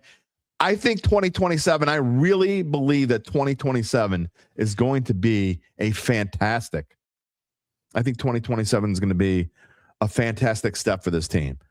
I want to see what next year is. Could next year be great? It could be. By the way, Seabrook, I wanted to wait till Zach was off the air to show this comment, because running backs over 30 still pounding their rock. I have an answer, by the way. Here are the running backs over the age of 30 or older last year, okay, that pounded that rock. Derrick Henry is a different person. I'm not sure that he's human, okay? So Derrick Henry doesn't count, and I've made this comment many times before.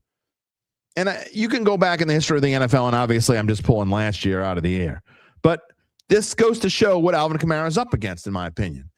The number 2 rusher last year in the NFL of guys who were 30 or older, Aaron Jones, who ended up losing his starting job, and he rushed for 618 yards. Third was Alvin Kamara, 471 yards. But other guys, Samaje Perine, he's either done or just about done, okay? James Conner, there's a reason why Arizona went out and used the 3rd pick of the draft to draft Jeremiah Love. James Conner is either done or close to done. Kyle Juszczyk is the fullback. And then some guys, I don't even know who these guys are. Who the hell is Michael Burton? Jeremy McNichols. I don't even know who that is. Patrick Ricard is the fullback and defensive player for the Ravens. The point is, they're not balling. Okay, Raheem Mostert. Is he going to play? I don't know. Who cares? These are not guys who are effective. When you hit 30, you, as a running back, unless you were subhuman like Derrick Henry, you become, I don't want to say irrelevant, but you take a back seat. Listen to what Alvin Kamara said, and I've said this over and over again, and I hate to beat the drum. But why are you going to ask yourself, why would you be upset if Alvin Kamara is not back with his team next year? And the answer is simple. It's not because you think he's going to be an effective running back for the Saints. No. It's because a part of your past is going to be gone. I get that. It's like when, you're watching TV in the middle of the day, you get an alert that somebody you loved, some singer or some actor that you've cherished and loved throughout your life, it passed away. Obviously we're relating 2 things that are completely different. Alvin Kamara is, got 50 years left on this earth, probably. Maybe more. He's a fantastic dude. He may be potentially on the Mount Rushmore of Saints if you want to put him up there. I'm not going to argue with you. I probably wouldn't say he's one of the top 4 Saints ever, but you put him up there. I'm not going to argue with you. But it's a part of the past that's gone. That's why it hurts your feelings, and I get that. But in the end, if the Saints decide we're going with this youth movement, again, is it a coincidence? All these things we talk about that are happening this weekend, it's rookie minicamp. Taysom Hill's got moving pods in his driveway. If you didn't hear me say that earlier, Taysom Hill's got moving pods in his driveway. Taysom Hill's gone. He ain't coming back. If Alvin Kamara, if the Saints announce, okay, if the Saints do, as according to the Honey Badger, if they do grow balls and cut him or trade him, they're not going to trade him because I just don't think you're going to get anything in a trade. They'd have to eat all of his salary and then give him to somebody else. I don't see that happening. I think cut is more likely. By the way, Gabe, you can put the poll back up for a few more minutes. This is the last time we'll show the poll. The poll question of the day is, what will Kamara's role be next season? 1, a Chen's compliment, RB2. 62% of you voted that it'll be RB2.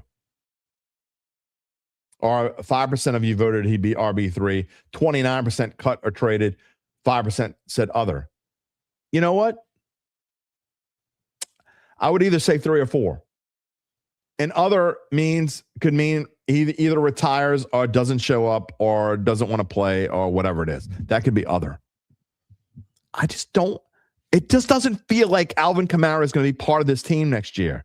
And again, the reason why you would say you don't want Alvin Kamara to go, I don't think anyone realistically can tell me it's because they think he's got enough left in the tank that he can be this great running back. Maybe you really feel that way.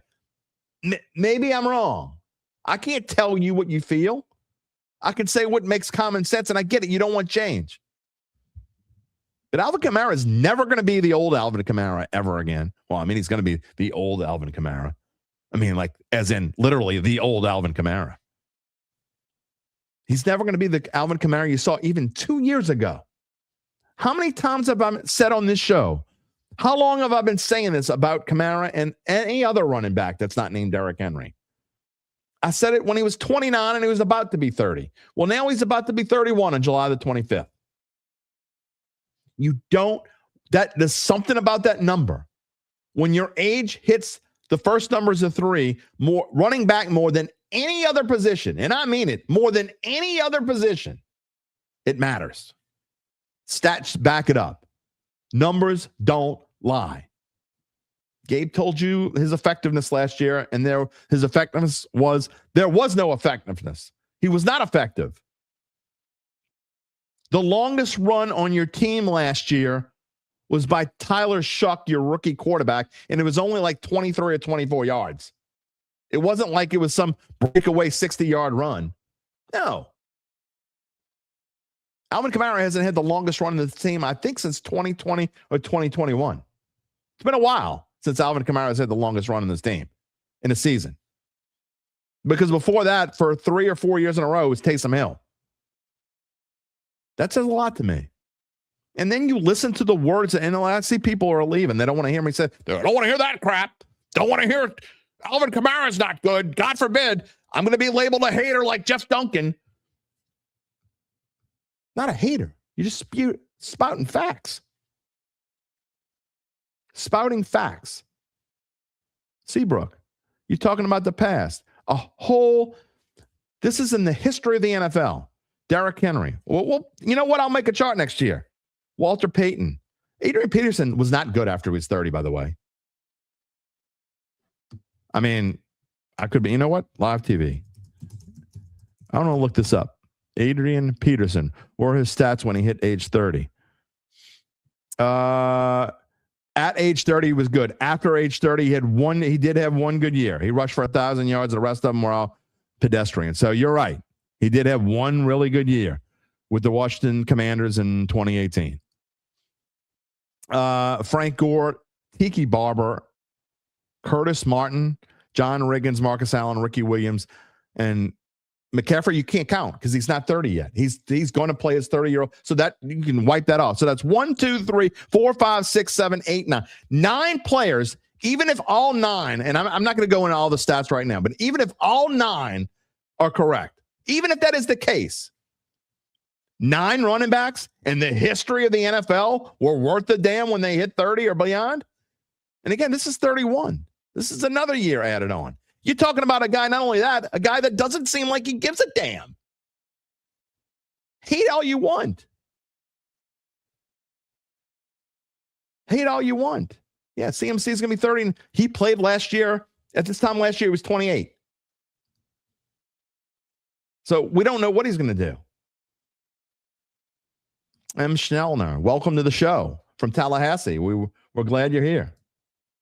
Mally Mal says he doesn't believe Kellen Moore sees AK as part of the future. I haven't heard anything that people believe this needs to be, that Alvin Kamara needs to be part of the future. I'm not trying to stir a pot. I'm not trying to be a hater. I told you before, I'm 50-50 on whether he should be brought back. There are reasons to be made that he is brought back. And I do believe that even though he's a quiet dude, I do think he can be a mentor if he wants to be. But the fact that he hasn't even reached out to, I mean, here we are on May 8th. Travis Etienne's been a Saint for 2 months, and he hasn't talked to him yet? You don't find that weird? I do. I find it weird. The guy who's supposedly your running mate, your duo, you haven't talked to him? He's been a Saint for 2 months? It's not like it's a rumor. It's not like they might sign him. I don't get it. Again, I'm not trying to stir pots, and I'm not trying to be a hater or pissy or whatever. I mean, that's not what I'm trying to do. I'm trying to give you facts. And the fact is that running backs, for the most part, except for 9 or 10 or 11 guys in the history of the NFL, not last year, not the last. I gave you the ones from last year. You know what I mean? So I just, we're going to see. It's something that we're going to talk about for sure next week. It's something we're going to talk about over the coming weeks, because at some point in the near future, you would think when they get to the mandatory minicamp, which I believe is June 10th, 11th, somewhere in the state. I wrote the dates down on SI. We have a list of the dates. Maybe he'll be there. Maybe he won't be. But I think by then we'll know. So you got about a month. I think we'll have we might not have the final answer in a month, but I think we'll have a better idea in a month. But it's something for sure that we're going to be talking about. Again, earlier this morning, if you weren't with us, when I say multiple, 2 sources have reached out to me and told me that they have got it on good word that Taysom Hill is a moving pod in his driveway. Is Taysom Hill moving somewhere else in the city? Is Taysom Hill putting stuff in storage? Is Taysom Hill moving to Provo, Utah? Is he moving to Denver, Colorado? Good chance that Taysom Hill is moving, but again, I don't think any of us is surprised. Cecil says we had to put warm and fuzzy feelings aside. The 49ers cut Roger Craig at age 30. Crow po' boy coming. What would I be eating a crow po' boy for? The only thing that I would eat a crow po' boy for, I can tell you right now, 0.0% chance that I eat a crow po' boy in this. Because if he comes back, that doesn't mean that I have to eat a crow boy. I said he might come back. I would have to eat a crow po' boy if he looks like the 2024 Kamara. 0.0% chance that happens. He might come back, but the Kamara of the olden days, yesteryear, ain't happening. Ryan O'Shea says, I don't think it's super normal for all these guys to become immediate buddy-buddy with new signees. They don't have to be buddy-buddy, Ryan. They don't have to be buddy-buddy. You would think they would talk once. They would say, hello, welcome to the New Orleans Saints. I'm going to be running next to you. They don't have to be buddy-buddy. Can I get footage of the rookie minicamp, or is it private? The answer is there will be some footage, I believe. It's private to a certain extent. You can film certain things, but only at certain times when they let you. So the answer is there will be some footage, but not a whole lot. And it won't be me. I actually have another gig this weekend, so I will not be at minicamp. Anyway, we're going to move on. Not showing any more Alvin Kamara comments. We are moving on here. Schedule to be released next week, coming up next week. To let you know, we, of course, will be talking about the schedule again Thursday, but it'll be the topic of conversation both on Mono E Monday. We're going to be talking about a whole lot. Mono E Monday is going to be fun because it's just going to be me. It's going to be you.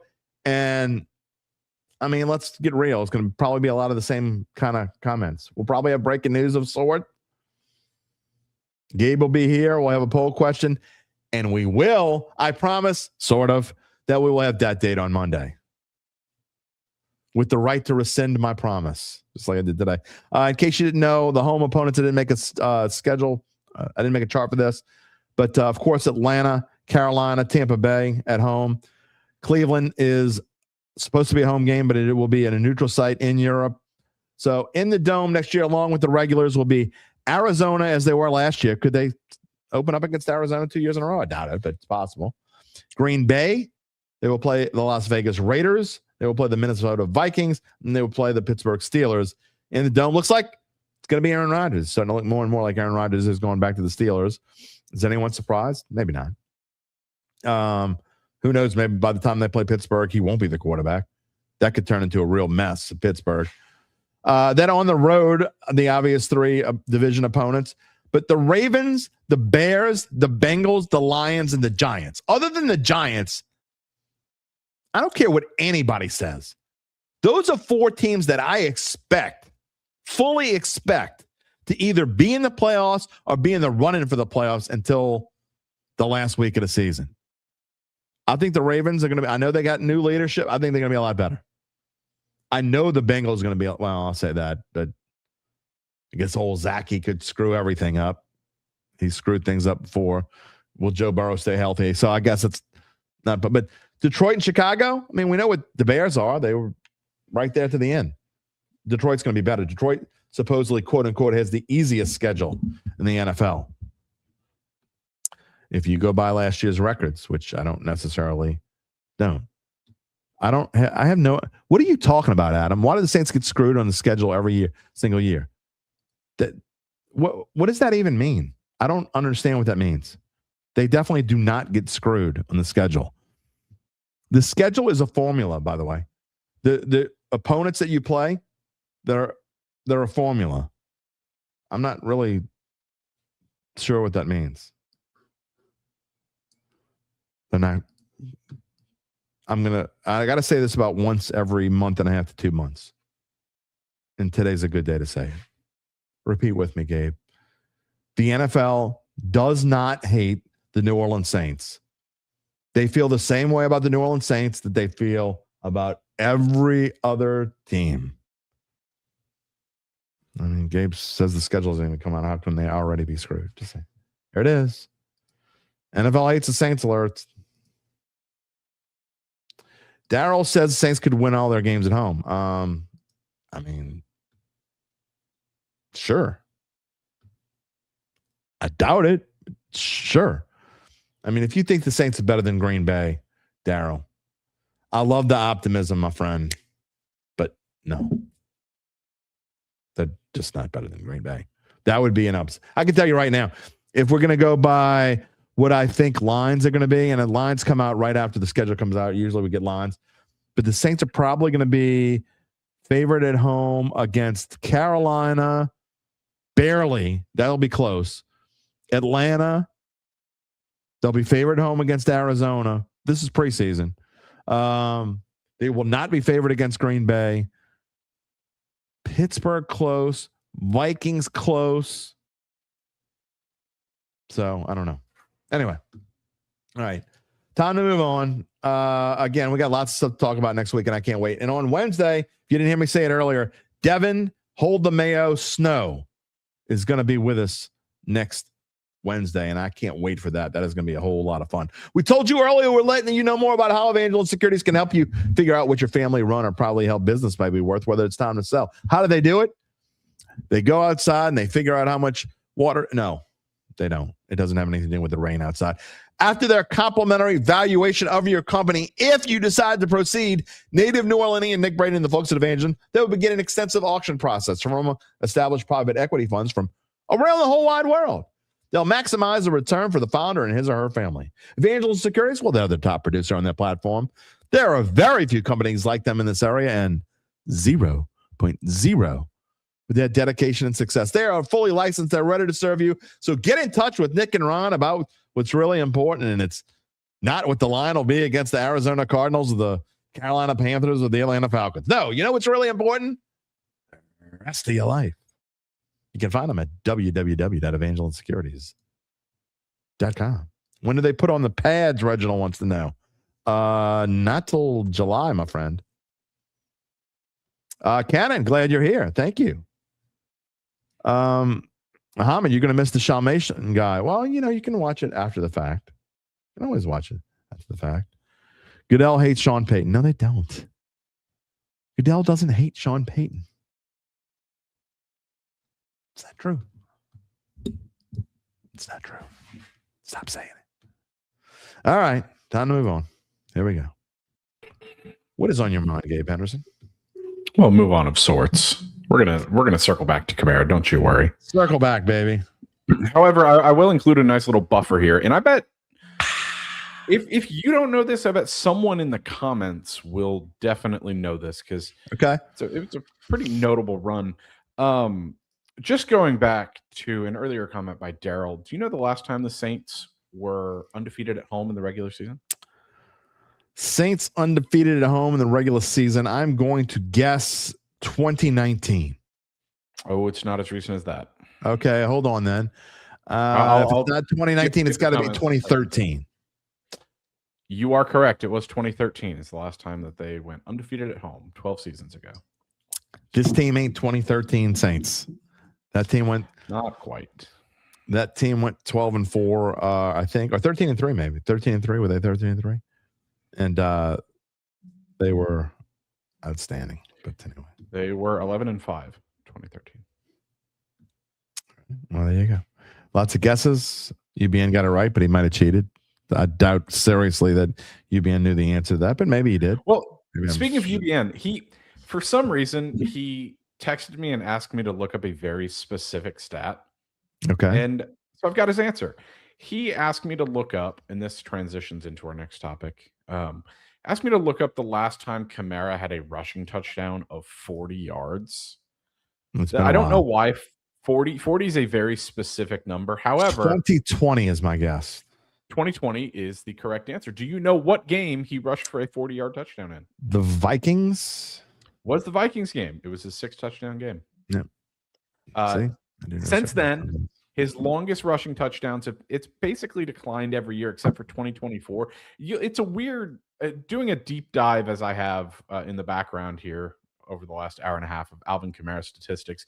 2024 seems to be more of a statistical outlier than a sign of positive regression.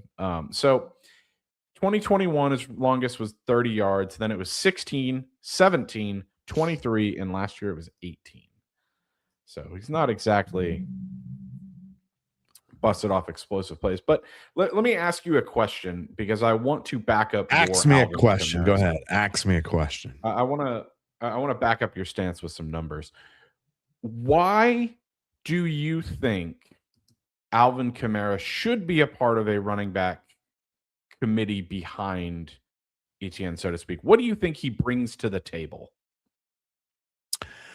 This is what I think his number one thing would be, this is sad to say, but I think the number one thing would be his leadership skill. I mean, even though he's a quiet leader, I think what Etienne could learn from Alvin Kamara is obviously number one. And we can say, Etienne's been in the league for 4 years or whatever, and he's had 3 straight 1,000-yard seasons, which is great. But the fact that he could play with an all-time great, I think would lend something there. And if Alvin Kamara is willing to be that player and willing to only have 10 or so touches a game, I think he can be honestly, the best way I could put it is very effective. I mean, I don't think he can be anything more than very effective, but I do think he can be a very effective player. I just don't know that he wants to be that player. He may prove me wrong. The Saints may say, if you come back, this is what you're going to be. But I think in the end, the Saints may say, you know what? And people are saying they're not going to cut him. Yes, they would cut him. I think they would. I'm not saying they will or they won't, but I think they could cut him. And if they were to cut him, it's to be continuing on the theme of we're getting younger Alvin Kamara doesn't fit in future plans. This is still a rebuilding year. So I think that's why you would cut him. The reason why you wouldn't cut him and you would want him to come back, and to answer your question, is to be a mentor to not just Etienne, if it's Devin Neal and whoever else makes this team, if Kendra Miller makes this team, or whoever it's going to be, he can help mentor those guys if he wants to and still be a 10 to 12 touch kind of guy. I think 10 to 12 touches is still a lot. That was a very good answer, and I completely agree with just about everything you said.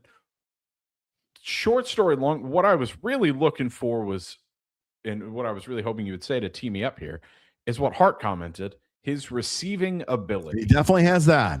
Well, so here's the thing. So we crunched the numbers on his rushing on Wednesday. So we know that out of all of the Saints back, he was the least efficient rusher of anyone last season. Okay. So today I decided to dive into his receiving numbers from last year. And here is what I found. In terms of a yards per catch stat, Alvin Kamara I crunch numbers for Estime, Etienne, Kamara, Miller, and Neal, the 5 running backs currently in contention. Out of all of those 5, where do you think Alvin Kamara ranked in yards per catch? 1. Dead last. Really? That's surprising to me. I thought he was actually more last. effective in receiving. No, he had 33 receptions for 186 yards last year. That is 5.6 yards per reception. I'm not going to run through how many receptions Who was number 1? Everyone had. Number 1 Devin Neal? it was actually Audric Estime, 8.58 yards per catch. Then it was Etienne, which he had the most receptions of anyone. So again, a little skewed because I don't remember the number total, but Estime only had like 120 yards receiving or something along those lines. He had 103 yards on 12 receptions. Okay. I knew it was somewhere around there. After that, you get into Devin Neal, 17 for 104.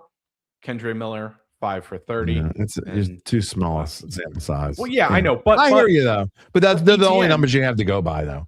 Etienne had, if you want to say, let's weed it out and let's say 15 or more receptions, Kamara is still the worst. Yeah. Neal at 6.1, Etienne at 8.1, Kamara at 5.6. And also, of all of that, Etienne was the only one of those players with a receiving touchdown. He had 6 of them. Yeah. Lance, I love you. And I'm not trying to call you out because you're not the only person who feels this way, but why do people keep making any player they love? Okay. And I say this all the time.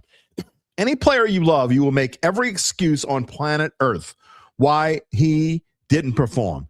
Here's the quote of this for Lance. And again, it's not just Lance that feels this way. It's a lot of people. AK is good with the right quarterback, better line, and play calling. Well, anybody's good with the right quarterback, better line, and play calling. But if you didn't like the guy, we make excuses why Chris Olave sucks. I saw it all year last year. Chris Olave is terrible. He can't catch a cold. The dude is one of the top 10 or 12 receivers in the NFL. Yet people were talking about how they hated Chris Olave and he's got to go and you can't sign him to an extension. But yet a 31-year-old has been, I'm done running back. Sorry. No other way to put it. It can be good with the quarterback, a better line, and play calling. I'm sorry. It doesn't make it make sense. And that's the kind of things I see all the time. And Reginald, come on, man. It would be crazy if AKN and HN both get to 1,000 yards. The chances of that are exactly 0.0, not 0.1, 0.0. I don't mean to harp on the guy. Guys, and this actually transitions into my next point perfectly. Alvin Kamara has never rushed for 1,000 yards in his career. I'm sure everyone knows that, but I just want to reinforce that. In Reginald's defense, he could mean combined, and that does happen, but it doesn't. I mean, it's not going to happen this year. He only had 600. So here's the thing. So, and let's talk about that. So, based on what Seabrook said earlier on running backs over 30 that are balling, do you know, Jim, how many running backs in NFL history, we're talking the entirety of the NFL, have rushed for over 1,000 yards after at age 31 or later? I did this not too long ago. I know it's not a super long list. Is it less than 10? It's not less than 10. I'm like, I didn't think it was less than 10 because there were some weird names in there. I actually think the former Saint did it. God, brain fart. We're just talking about him. Not Adrian Peterson, the one after him. Anyway, what is it? 16? You're close. It's 15. Okay. I knew it was something like that. And so I went and I looked up as well the most receiving yards by a running back. So let's just for fun, let's call it what it is. How many rushing yards do we think Kamara will have next season? He had 694 in 2023. And that's in 11 games. I'm gonna be nice. Okay, I'm gonna put the ceiling numbers on. I think his ceiling for rushing yards is 500. For rushing yards at 500. Okay, so that means he would need 500 receiving yards. Latavius Murray, by the way, that's who I was thinking of. Okay, so I think 500 receiving yards, let's say, to get to 1,000. Okay, do you know how many running backs aged 31 or later have tallied 500 receiving yards in a season? Oh, wow. I don't know, but I'm going to make a guess since most of them probably stopped doing a whole lot of receiving. I would say that's got to be less than 10, right? It is less than 10. 7. It is 5. Wow. Yeah. Okay. And those names, so Ronnie Harmon. I mean, I think most of us would agree. Okay, let's be realistically. I think we can agree that the chances, I mean, Alvin Kamara's ceiling for rushing yards has got to be in the neighborhood of 500. He's not going to ever rush for 1,000 yards in his career. In a single season. Yeah, I mean, I think for what it is. Yeah. So, who are the players, by the way? Do you have the list of the players who receiving they are? Yards? I don't think Roger Craig did it. Is Roger Craig one of them? So it is. Yeah, I don't think so. Ronnie Harmon with 673. He has the most. Who? Ronnie Harmon. Oh, okay, Ronnie Harmon. Okay. Ricky Waters, 613. Maybe you've heard of this next guy, Herschel Walker, with 610. Yeah, he's pretty good. That's surprising. Okay. Al Carmichael with 565. I don't know who the hell that is. Larry Centers with 544. I know Larry Centers was a great Cardinal, and he this is even more impressive. Larry Centers is one of the best receiving running backs that never gets talked about. But Al Carmichael, who is that? Received 565 yards with 8 games played. Who did he play for? I don't know. When does it? Doesn't tell me. Who is that? Al Carmichael. 1928 and played for 8 seasons. Okay. Yeah. Okay. That's why I'm just going off what StatMuse is telling me. Okay. He played for Green Bay and Denver. Yeah, Green Bay and Denver. There you go. So okay, he had 616 receiving yards when he was 32, and in the AFL, that doesn't even count. That was in the AFL. He did it. There you go. That doesn't even count. So that's one less. So all you people saying that Alvin Kamara, 500 yards receiving. He's not going to have 500 yards receiving. 600 rushing. He's not going to do something that only 4 other players in the history of the NFL have done. He's not going to do it. He's not going to rack up 600 yards receiving. Right. You got to think. Look in the last few years. 694, 950, and 471 as a feature back. These are factual numbers from the past. Y'all are saying that Alvin Kamara is going to do something that only 4 or 5 or 6 play. He doesn't have the 1-2. I'm not trying to be a jackass. I know some of you are screaming. Lance is probably screaming at his phone. Stop saying that. I'm telling you, he doesn't have the 1-2. Okay, he doesn't have the 1-2 to do something that only 5 players in the history of the NFL have ever done. It's not going to happen. So here's my other point as well. His rushing numbers have fallen off a cliff. Yes, they have. He's a liability in pass blocking. And last year, he was the worst of your 5 options in yards per reception. You know, all these things that you're bringing up, you know what they make me think of more and more? That he doesn't even fit this offense, really. I mean, he doesn't. I mean, he just doesn't fit this. Yeah, of course, the previous Alvin Kamara fits any offense, but I just don't think this Alvin Kamara fits. I mean, I'm starting to lean towards less than 50-50 that he's back. We'll see. I can't necessarily speak to that. I'm just saying the people in the comments who are putting these hefty expectations on him are wildly unrealistic. And I think this is the most accurate But does he want to play to do that? I mean, yeah, that's a fair number. I don't think that anyone would say that that's not possible or feasible. But that means that if that happens, Hart and everyone else, then that means he probably played 11 games or fewer again. And I don't see him coming back to do that. I just don't see it, man. I just don't know. Ryan said 10 touches a game. I don't know if there are 10 touches to give Alvin Kamara in a game. I don't think they're going to. I just don't know if that's going to happen. Lance Penning was gone last year, dude. Penning wasn't here. Okay, and he was here for a little bit, but he was gone. Penning has nothing to do with anything. Okay, the Saints' offensive line was better last year. I mean, that wasn't great, no. But stop making excuses. He just wasn't good. His numbers. It just wasn't good. His numbers have steadily declined. Hold on. Is Sean Payton had Alvin Kamara this upcoming season? Does his stats increase? No, they don't. They don't get any better. Is there a chance he plays for Sean Payton? Sure, there's a chance.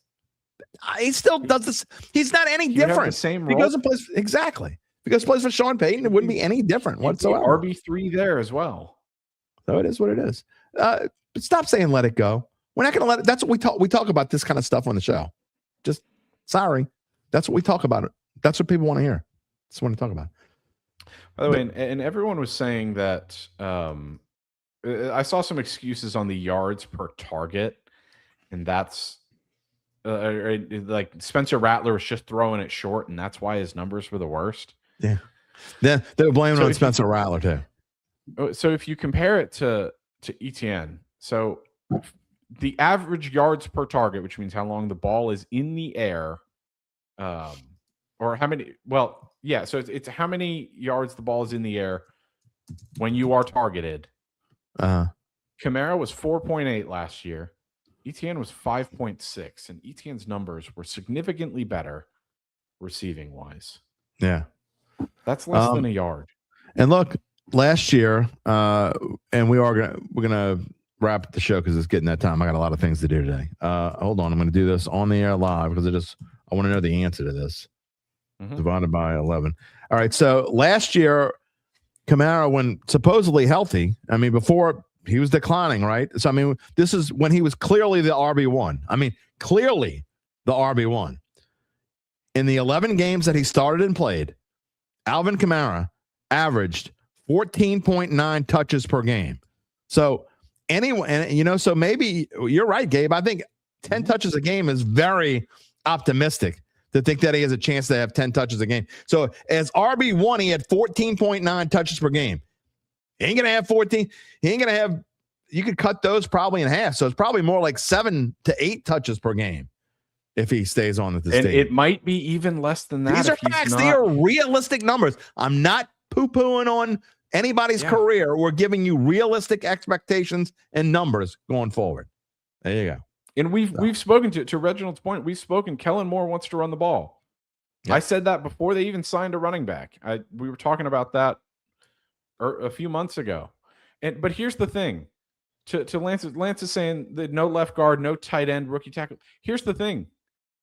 If that's the case, so everyone likes to talk about why Tyler Shuck's performances at the end of the year mean more because he had less than Spencer Rattler and now he's going to have more. Well, let's apply that same logic to the running backs.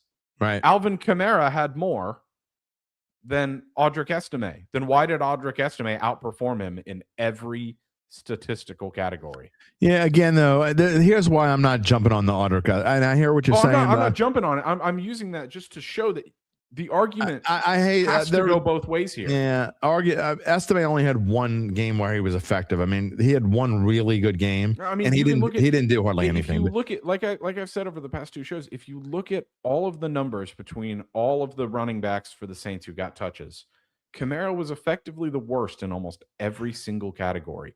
And to the point of the Spencer Rattler, Tyler Shuck, who had more around them argument, Kamara was in the best position to succeed, and he still performed the poorest. By the way, I don't understand the high expectations. Kamara's 3 games with Shuck, and again, we're talking small sample sizes, but you making excuses that Rattler threw dump off.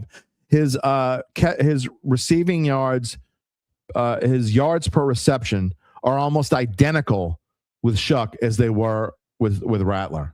Just saying. He had 6 catches for 39 yards under Shuck. With playing with Rattler, he had 27 catches for 147 yards. So, I mean, the numbers, yards per catch are almost exactly the same. So don't give me this, they're just dump off, blah, blah, blah, blah. You know, how many touches was Sean? That was a lifetime ago, Lance. Lance, that was a completely different running back. He was 25, 26, 5 years ago, 6 years ago. He was 25 years old. It's not the same player anymore. That player is gone and he's never coming back. Sorry. Gone and he's never come back. All right. Okay, Ryan. I'm excited about next week. Yeah, I'm excited about next week. I think we're gonna have a back and forth Mono e Monday. It won't be just this we're talking about. We're gonna talk more about the upcoming schedule. We're going to get into that because I want to actually talk about some of these opponents. I'm going to do more diving into their potential win-loss records. So we're going to get into that. Maybe we'll have some breaking news. Of course, we're going to talk about rookie minicamp and some of the things that we saw. But just overall, I am looking forward to Monday. But Wednesday, show number 504. Who is more 504 than Devin Hold the Mayo Snow? He is going to be on this show Wednesday, and we'll ask he's probably brighter on. He's probably on you AK lovers that y'all want him back so bad. I can't guarantee anything, but I would be willing to bet that Devin's on that side of the ball. So y'all can jump on me that day. And then on Fridays, Zach will be back, and we will definitely be talking about. Yeah, exactly, Sav. Respect your body. Zach will be here next Friday. I usually try to get Rod Walker the day after a schedule comes out. So maybe we'll see if we can get Rod and Sean. Yeah. Efficiency. Sean didn't overuse him. You want to bet? He got more than 14.9 touches a game when Sean was here. Lance, I did not calculate the numbers, but I 100% promise you that I got more than 14.9% touches. Just saying. A-Town. Another great show with healthy debate. That's right. We got Dattitude. People love to talk usage. People love to talk usage. By the way, absolutely happy birthday, A-Town. Happy birthday. Yes, happy birthday. There comes a certain point in every individual person's life where you can't bend over without, watch thinking, it. oh, is this going to hurt my back? Or waking up in the morning and having to stretch a little more. People's bodies react differently. Wait till you get to my age, pal. Matter with the your back hurts sometimes when you roll over in bed. I think this guy is almost a statistical outlier. Is Raheem Mostert, because his usage because of injury was almost non-existent before the age of 30. That was the same as Latavius Murray. To do what he did. Latavius Murray was the same way. He had very low touches because he played behind Adrian Peterson and he didn't play a whole lot. So people love to talk about Alvin Kamara. He's got a lot of usage throughout his career. Lance wants to hold receipts. Okay, I'll tell you what. I will hold the receipt, but you also hold the receipt, my friend. If I am right, then I want you to make sure you come back and say you were. I don't have a problem. I know you probably will. I think Lance will. Lance probably will, but so many people. Oh, I remember this. And then when I'm right, you never hear from him again. You know how many people? Yeah. I don't know if I agree with that, Hart. I think there is a little bit of harm in rolling him out there as running back too.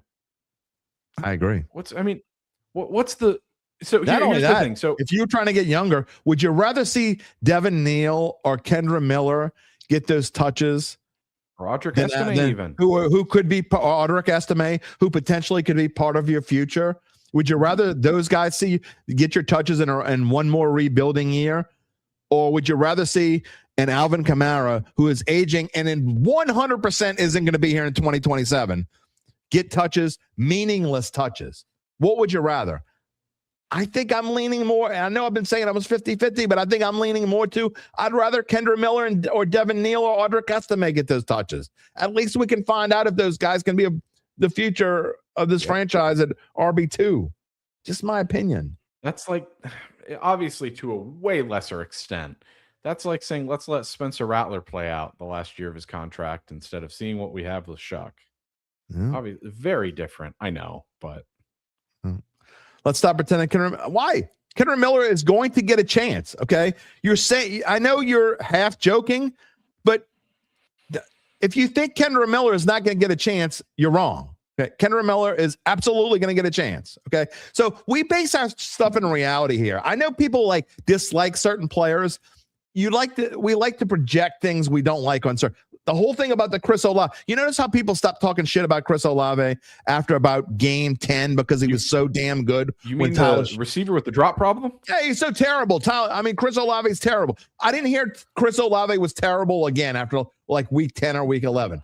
Now, him with Spencer Rattler, that didn't matter. It wasn't Spencer Rattler's fault. It was Chris Olave's fault. When Tyler Shuck came in and made Chris Olave a better runner. No, we dump on the players that we don't like, and we hang on and cling with fingernails to the players that we love, and we can't let them go. Alvin Kamara is not a part of this future in the long run. He may be a part of this coming future, but get over it, because at the very best, Alvin Kamara's got one more year with this team, and then he's gone.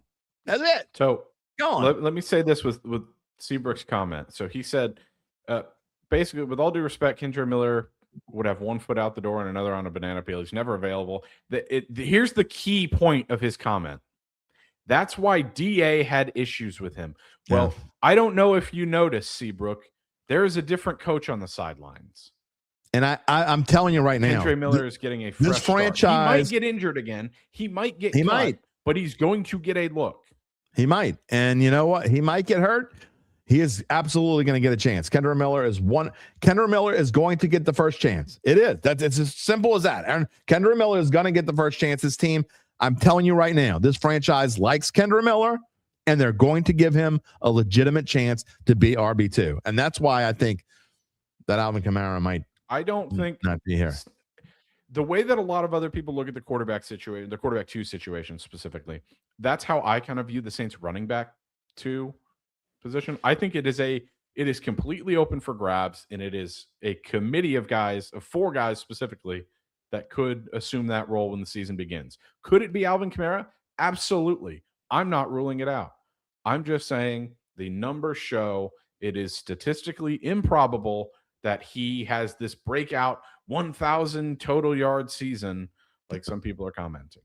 Lots of things to cut out from this show, and we will have some shorts over the weekend. And Lance is putting 502 on an office whiteboard. Okay. Fine. I mean, I put a lot of episodes on an office whiteboard, and when I'm right, which is about 98% of the time. Sorry. That's my percentage. Go ahead, prove me wrong. I was wrong on Derek Carr. I wasn't wrong on a whole lot else. Just saying. A lot better than my percentage, I will tell you this, is a lot better than a weather person. Just saying. Anyway, happy Mother's Day to your mom, and happy Mother's Day to all the moms out there. And we will see you. Enjoy your weekend. And I know the weather in Houston probably not going to be much better than it is here in New Orleans, is it? No, it's pretty cloudy right now. The rain's going to start here in a bit, I believe. And to answer Charles's comment, this is what I'll part with. Jim has already said he kind of sort of promises a date return on Monday. So we'll see. I like the kind of sort of promises. Those are I fun. promise that date is returning next week. Promise asterisk. We'll see what happens. All right, my friend, we will have a great weekend. We'll see you on Monday. Likewise. Sounds good. Love the stats that Gabe is bringing the back stuff up with. You know, even when Gabe and I don't agree, which we happen to agree on this one, but when I don't agree and he backs up his crap. I know, look, I am a stat guy, but I'm an eye test guy as much as I am a stat guy. But let's get real. What does the eye test tell us? Come on, man. Don't see what you want to see. Unless that's just who you are and you're like, I'd rather see what I want to see. And that's how I like going through life. Okay, I get it, I guess. But I don't. I've never lived life that way. I don't see what I want to see.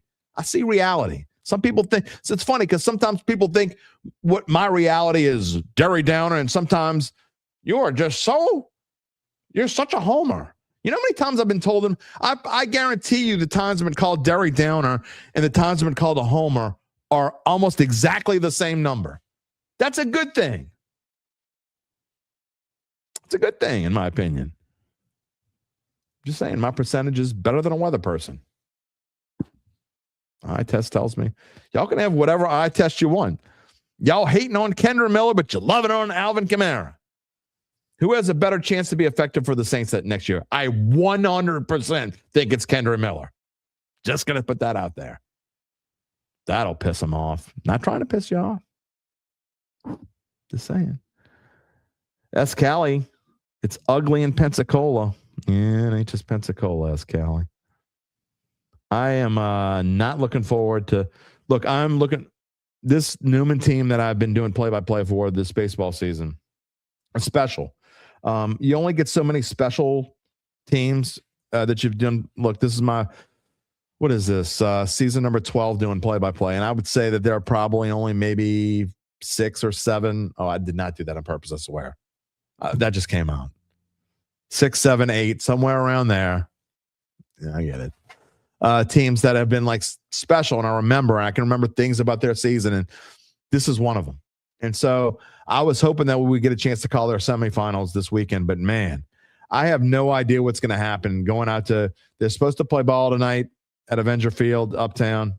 It may or may not happen. And then the weekend, and I don't know. Maybe we'll be playing into Monday. I don't know. So just a chance. I know it's a very, very super slight chance, by the way. If for some reason they were to play Monday afternoon, that would come first. I would have to push that back to either Monday evening or Tuesday.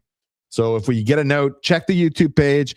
If you're a member, by the way, all members who have access to the Slack channel, go into the Slack channel. We always post, well, not always. We've been, pardon the pun, we've been slacking lately on the stuff we've been posting in there. But Gabe did go in there Monday and post before anyone else that we didn't do a show. If something happens and I can't do a show, which is super rare, by the way, I think we've only postponed a show maybe 3 times in the history of the show. If we have to do it for some unknown reason, you find it in the Slack channel. Also, on the YouTube page, I also post, you can post messages there. So you can become it's the easiest way to do it. You become a subscriber on YouTube. You click that little subscribe button, and then you click the little bell to say, I like this show. And then there's a little bell. You click that little bell, and you'll always receive notifications when we're going to go on the air live. Don't you want to be a part of this? Isn't that fun? So subscribe to the Dattitude YouTube page is the moral of the story. We've had a really good couple of weeks. Going to have some shorts over the weekend, assuming that I'm not that busy that I can't put them up there. Going to do our best. Also, you can find us wherever you get your podcasts. I know a lot of people, we've had some issues with the podcast going up audio only version. Not sure exactly what's going on there, but we're trying to get that straightened out. But you can find us wherever you get your podcasts, including Apple, Spotify, and many more. Look, I know the weather sucks. We had a lot of fun today. We're going to do it even more on Monday, but make the best of what you can. Do it for all the mothers out there, not just the mothers who watch our show, but all the mothers out there, including my own wife. My mom has passed for 20 years. She's been gone for 20 years, and I think about her every day, and for sure. And my mother here at home, best mom I know, Andrea and Metairie, is out there working somewhere, working her tail off, and she will be home. And so we're going to try to pamper her on Sunday. But make sure you spoil all your moms out there. We will see you. Stay dry. We will see you all on Monday. And until then, take it easy, my friends.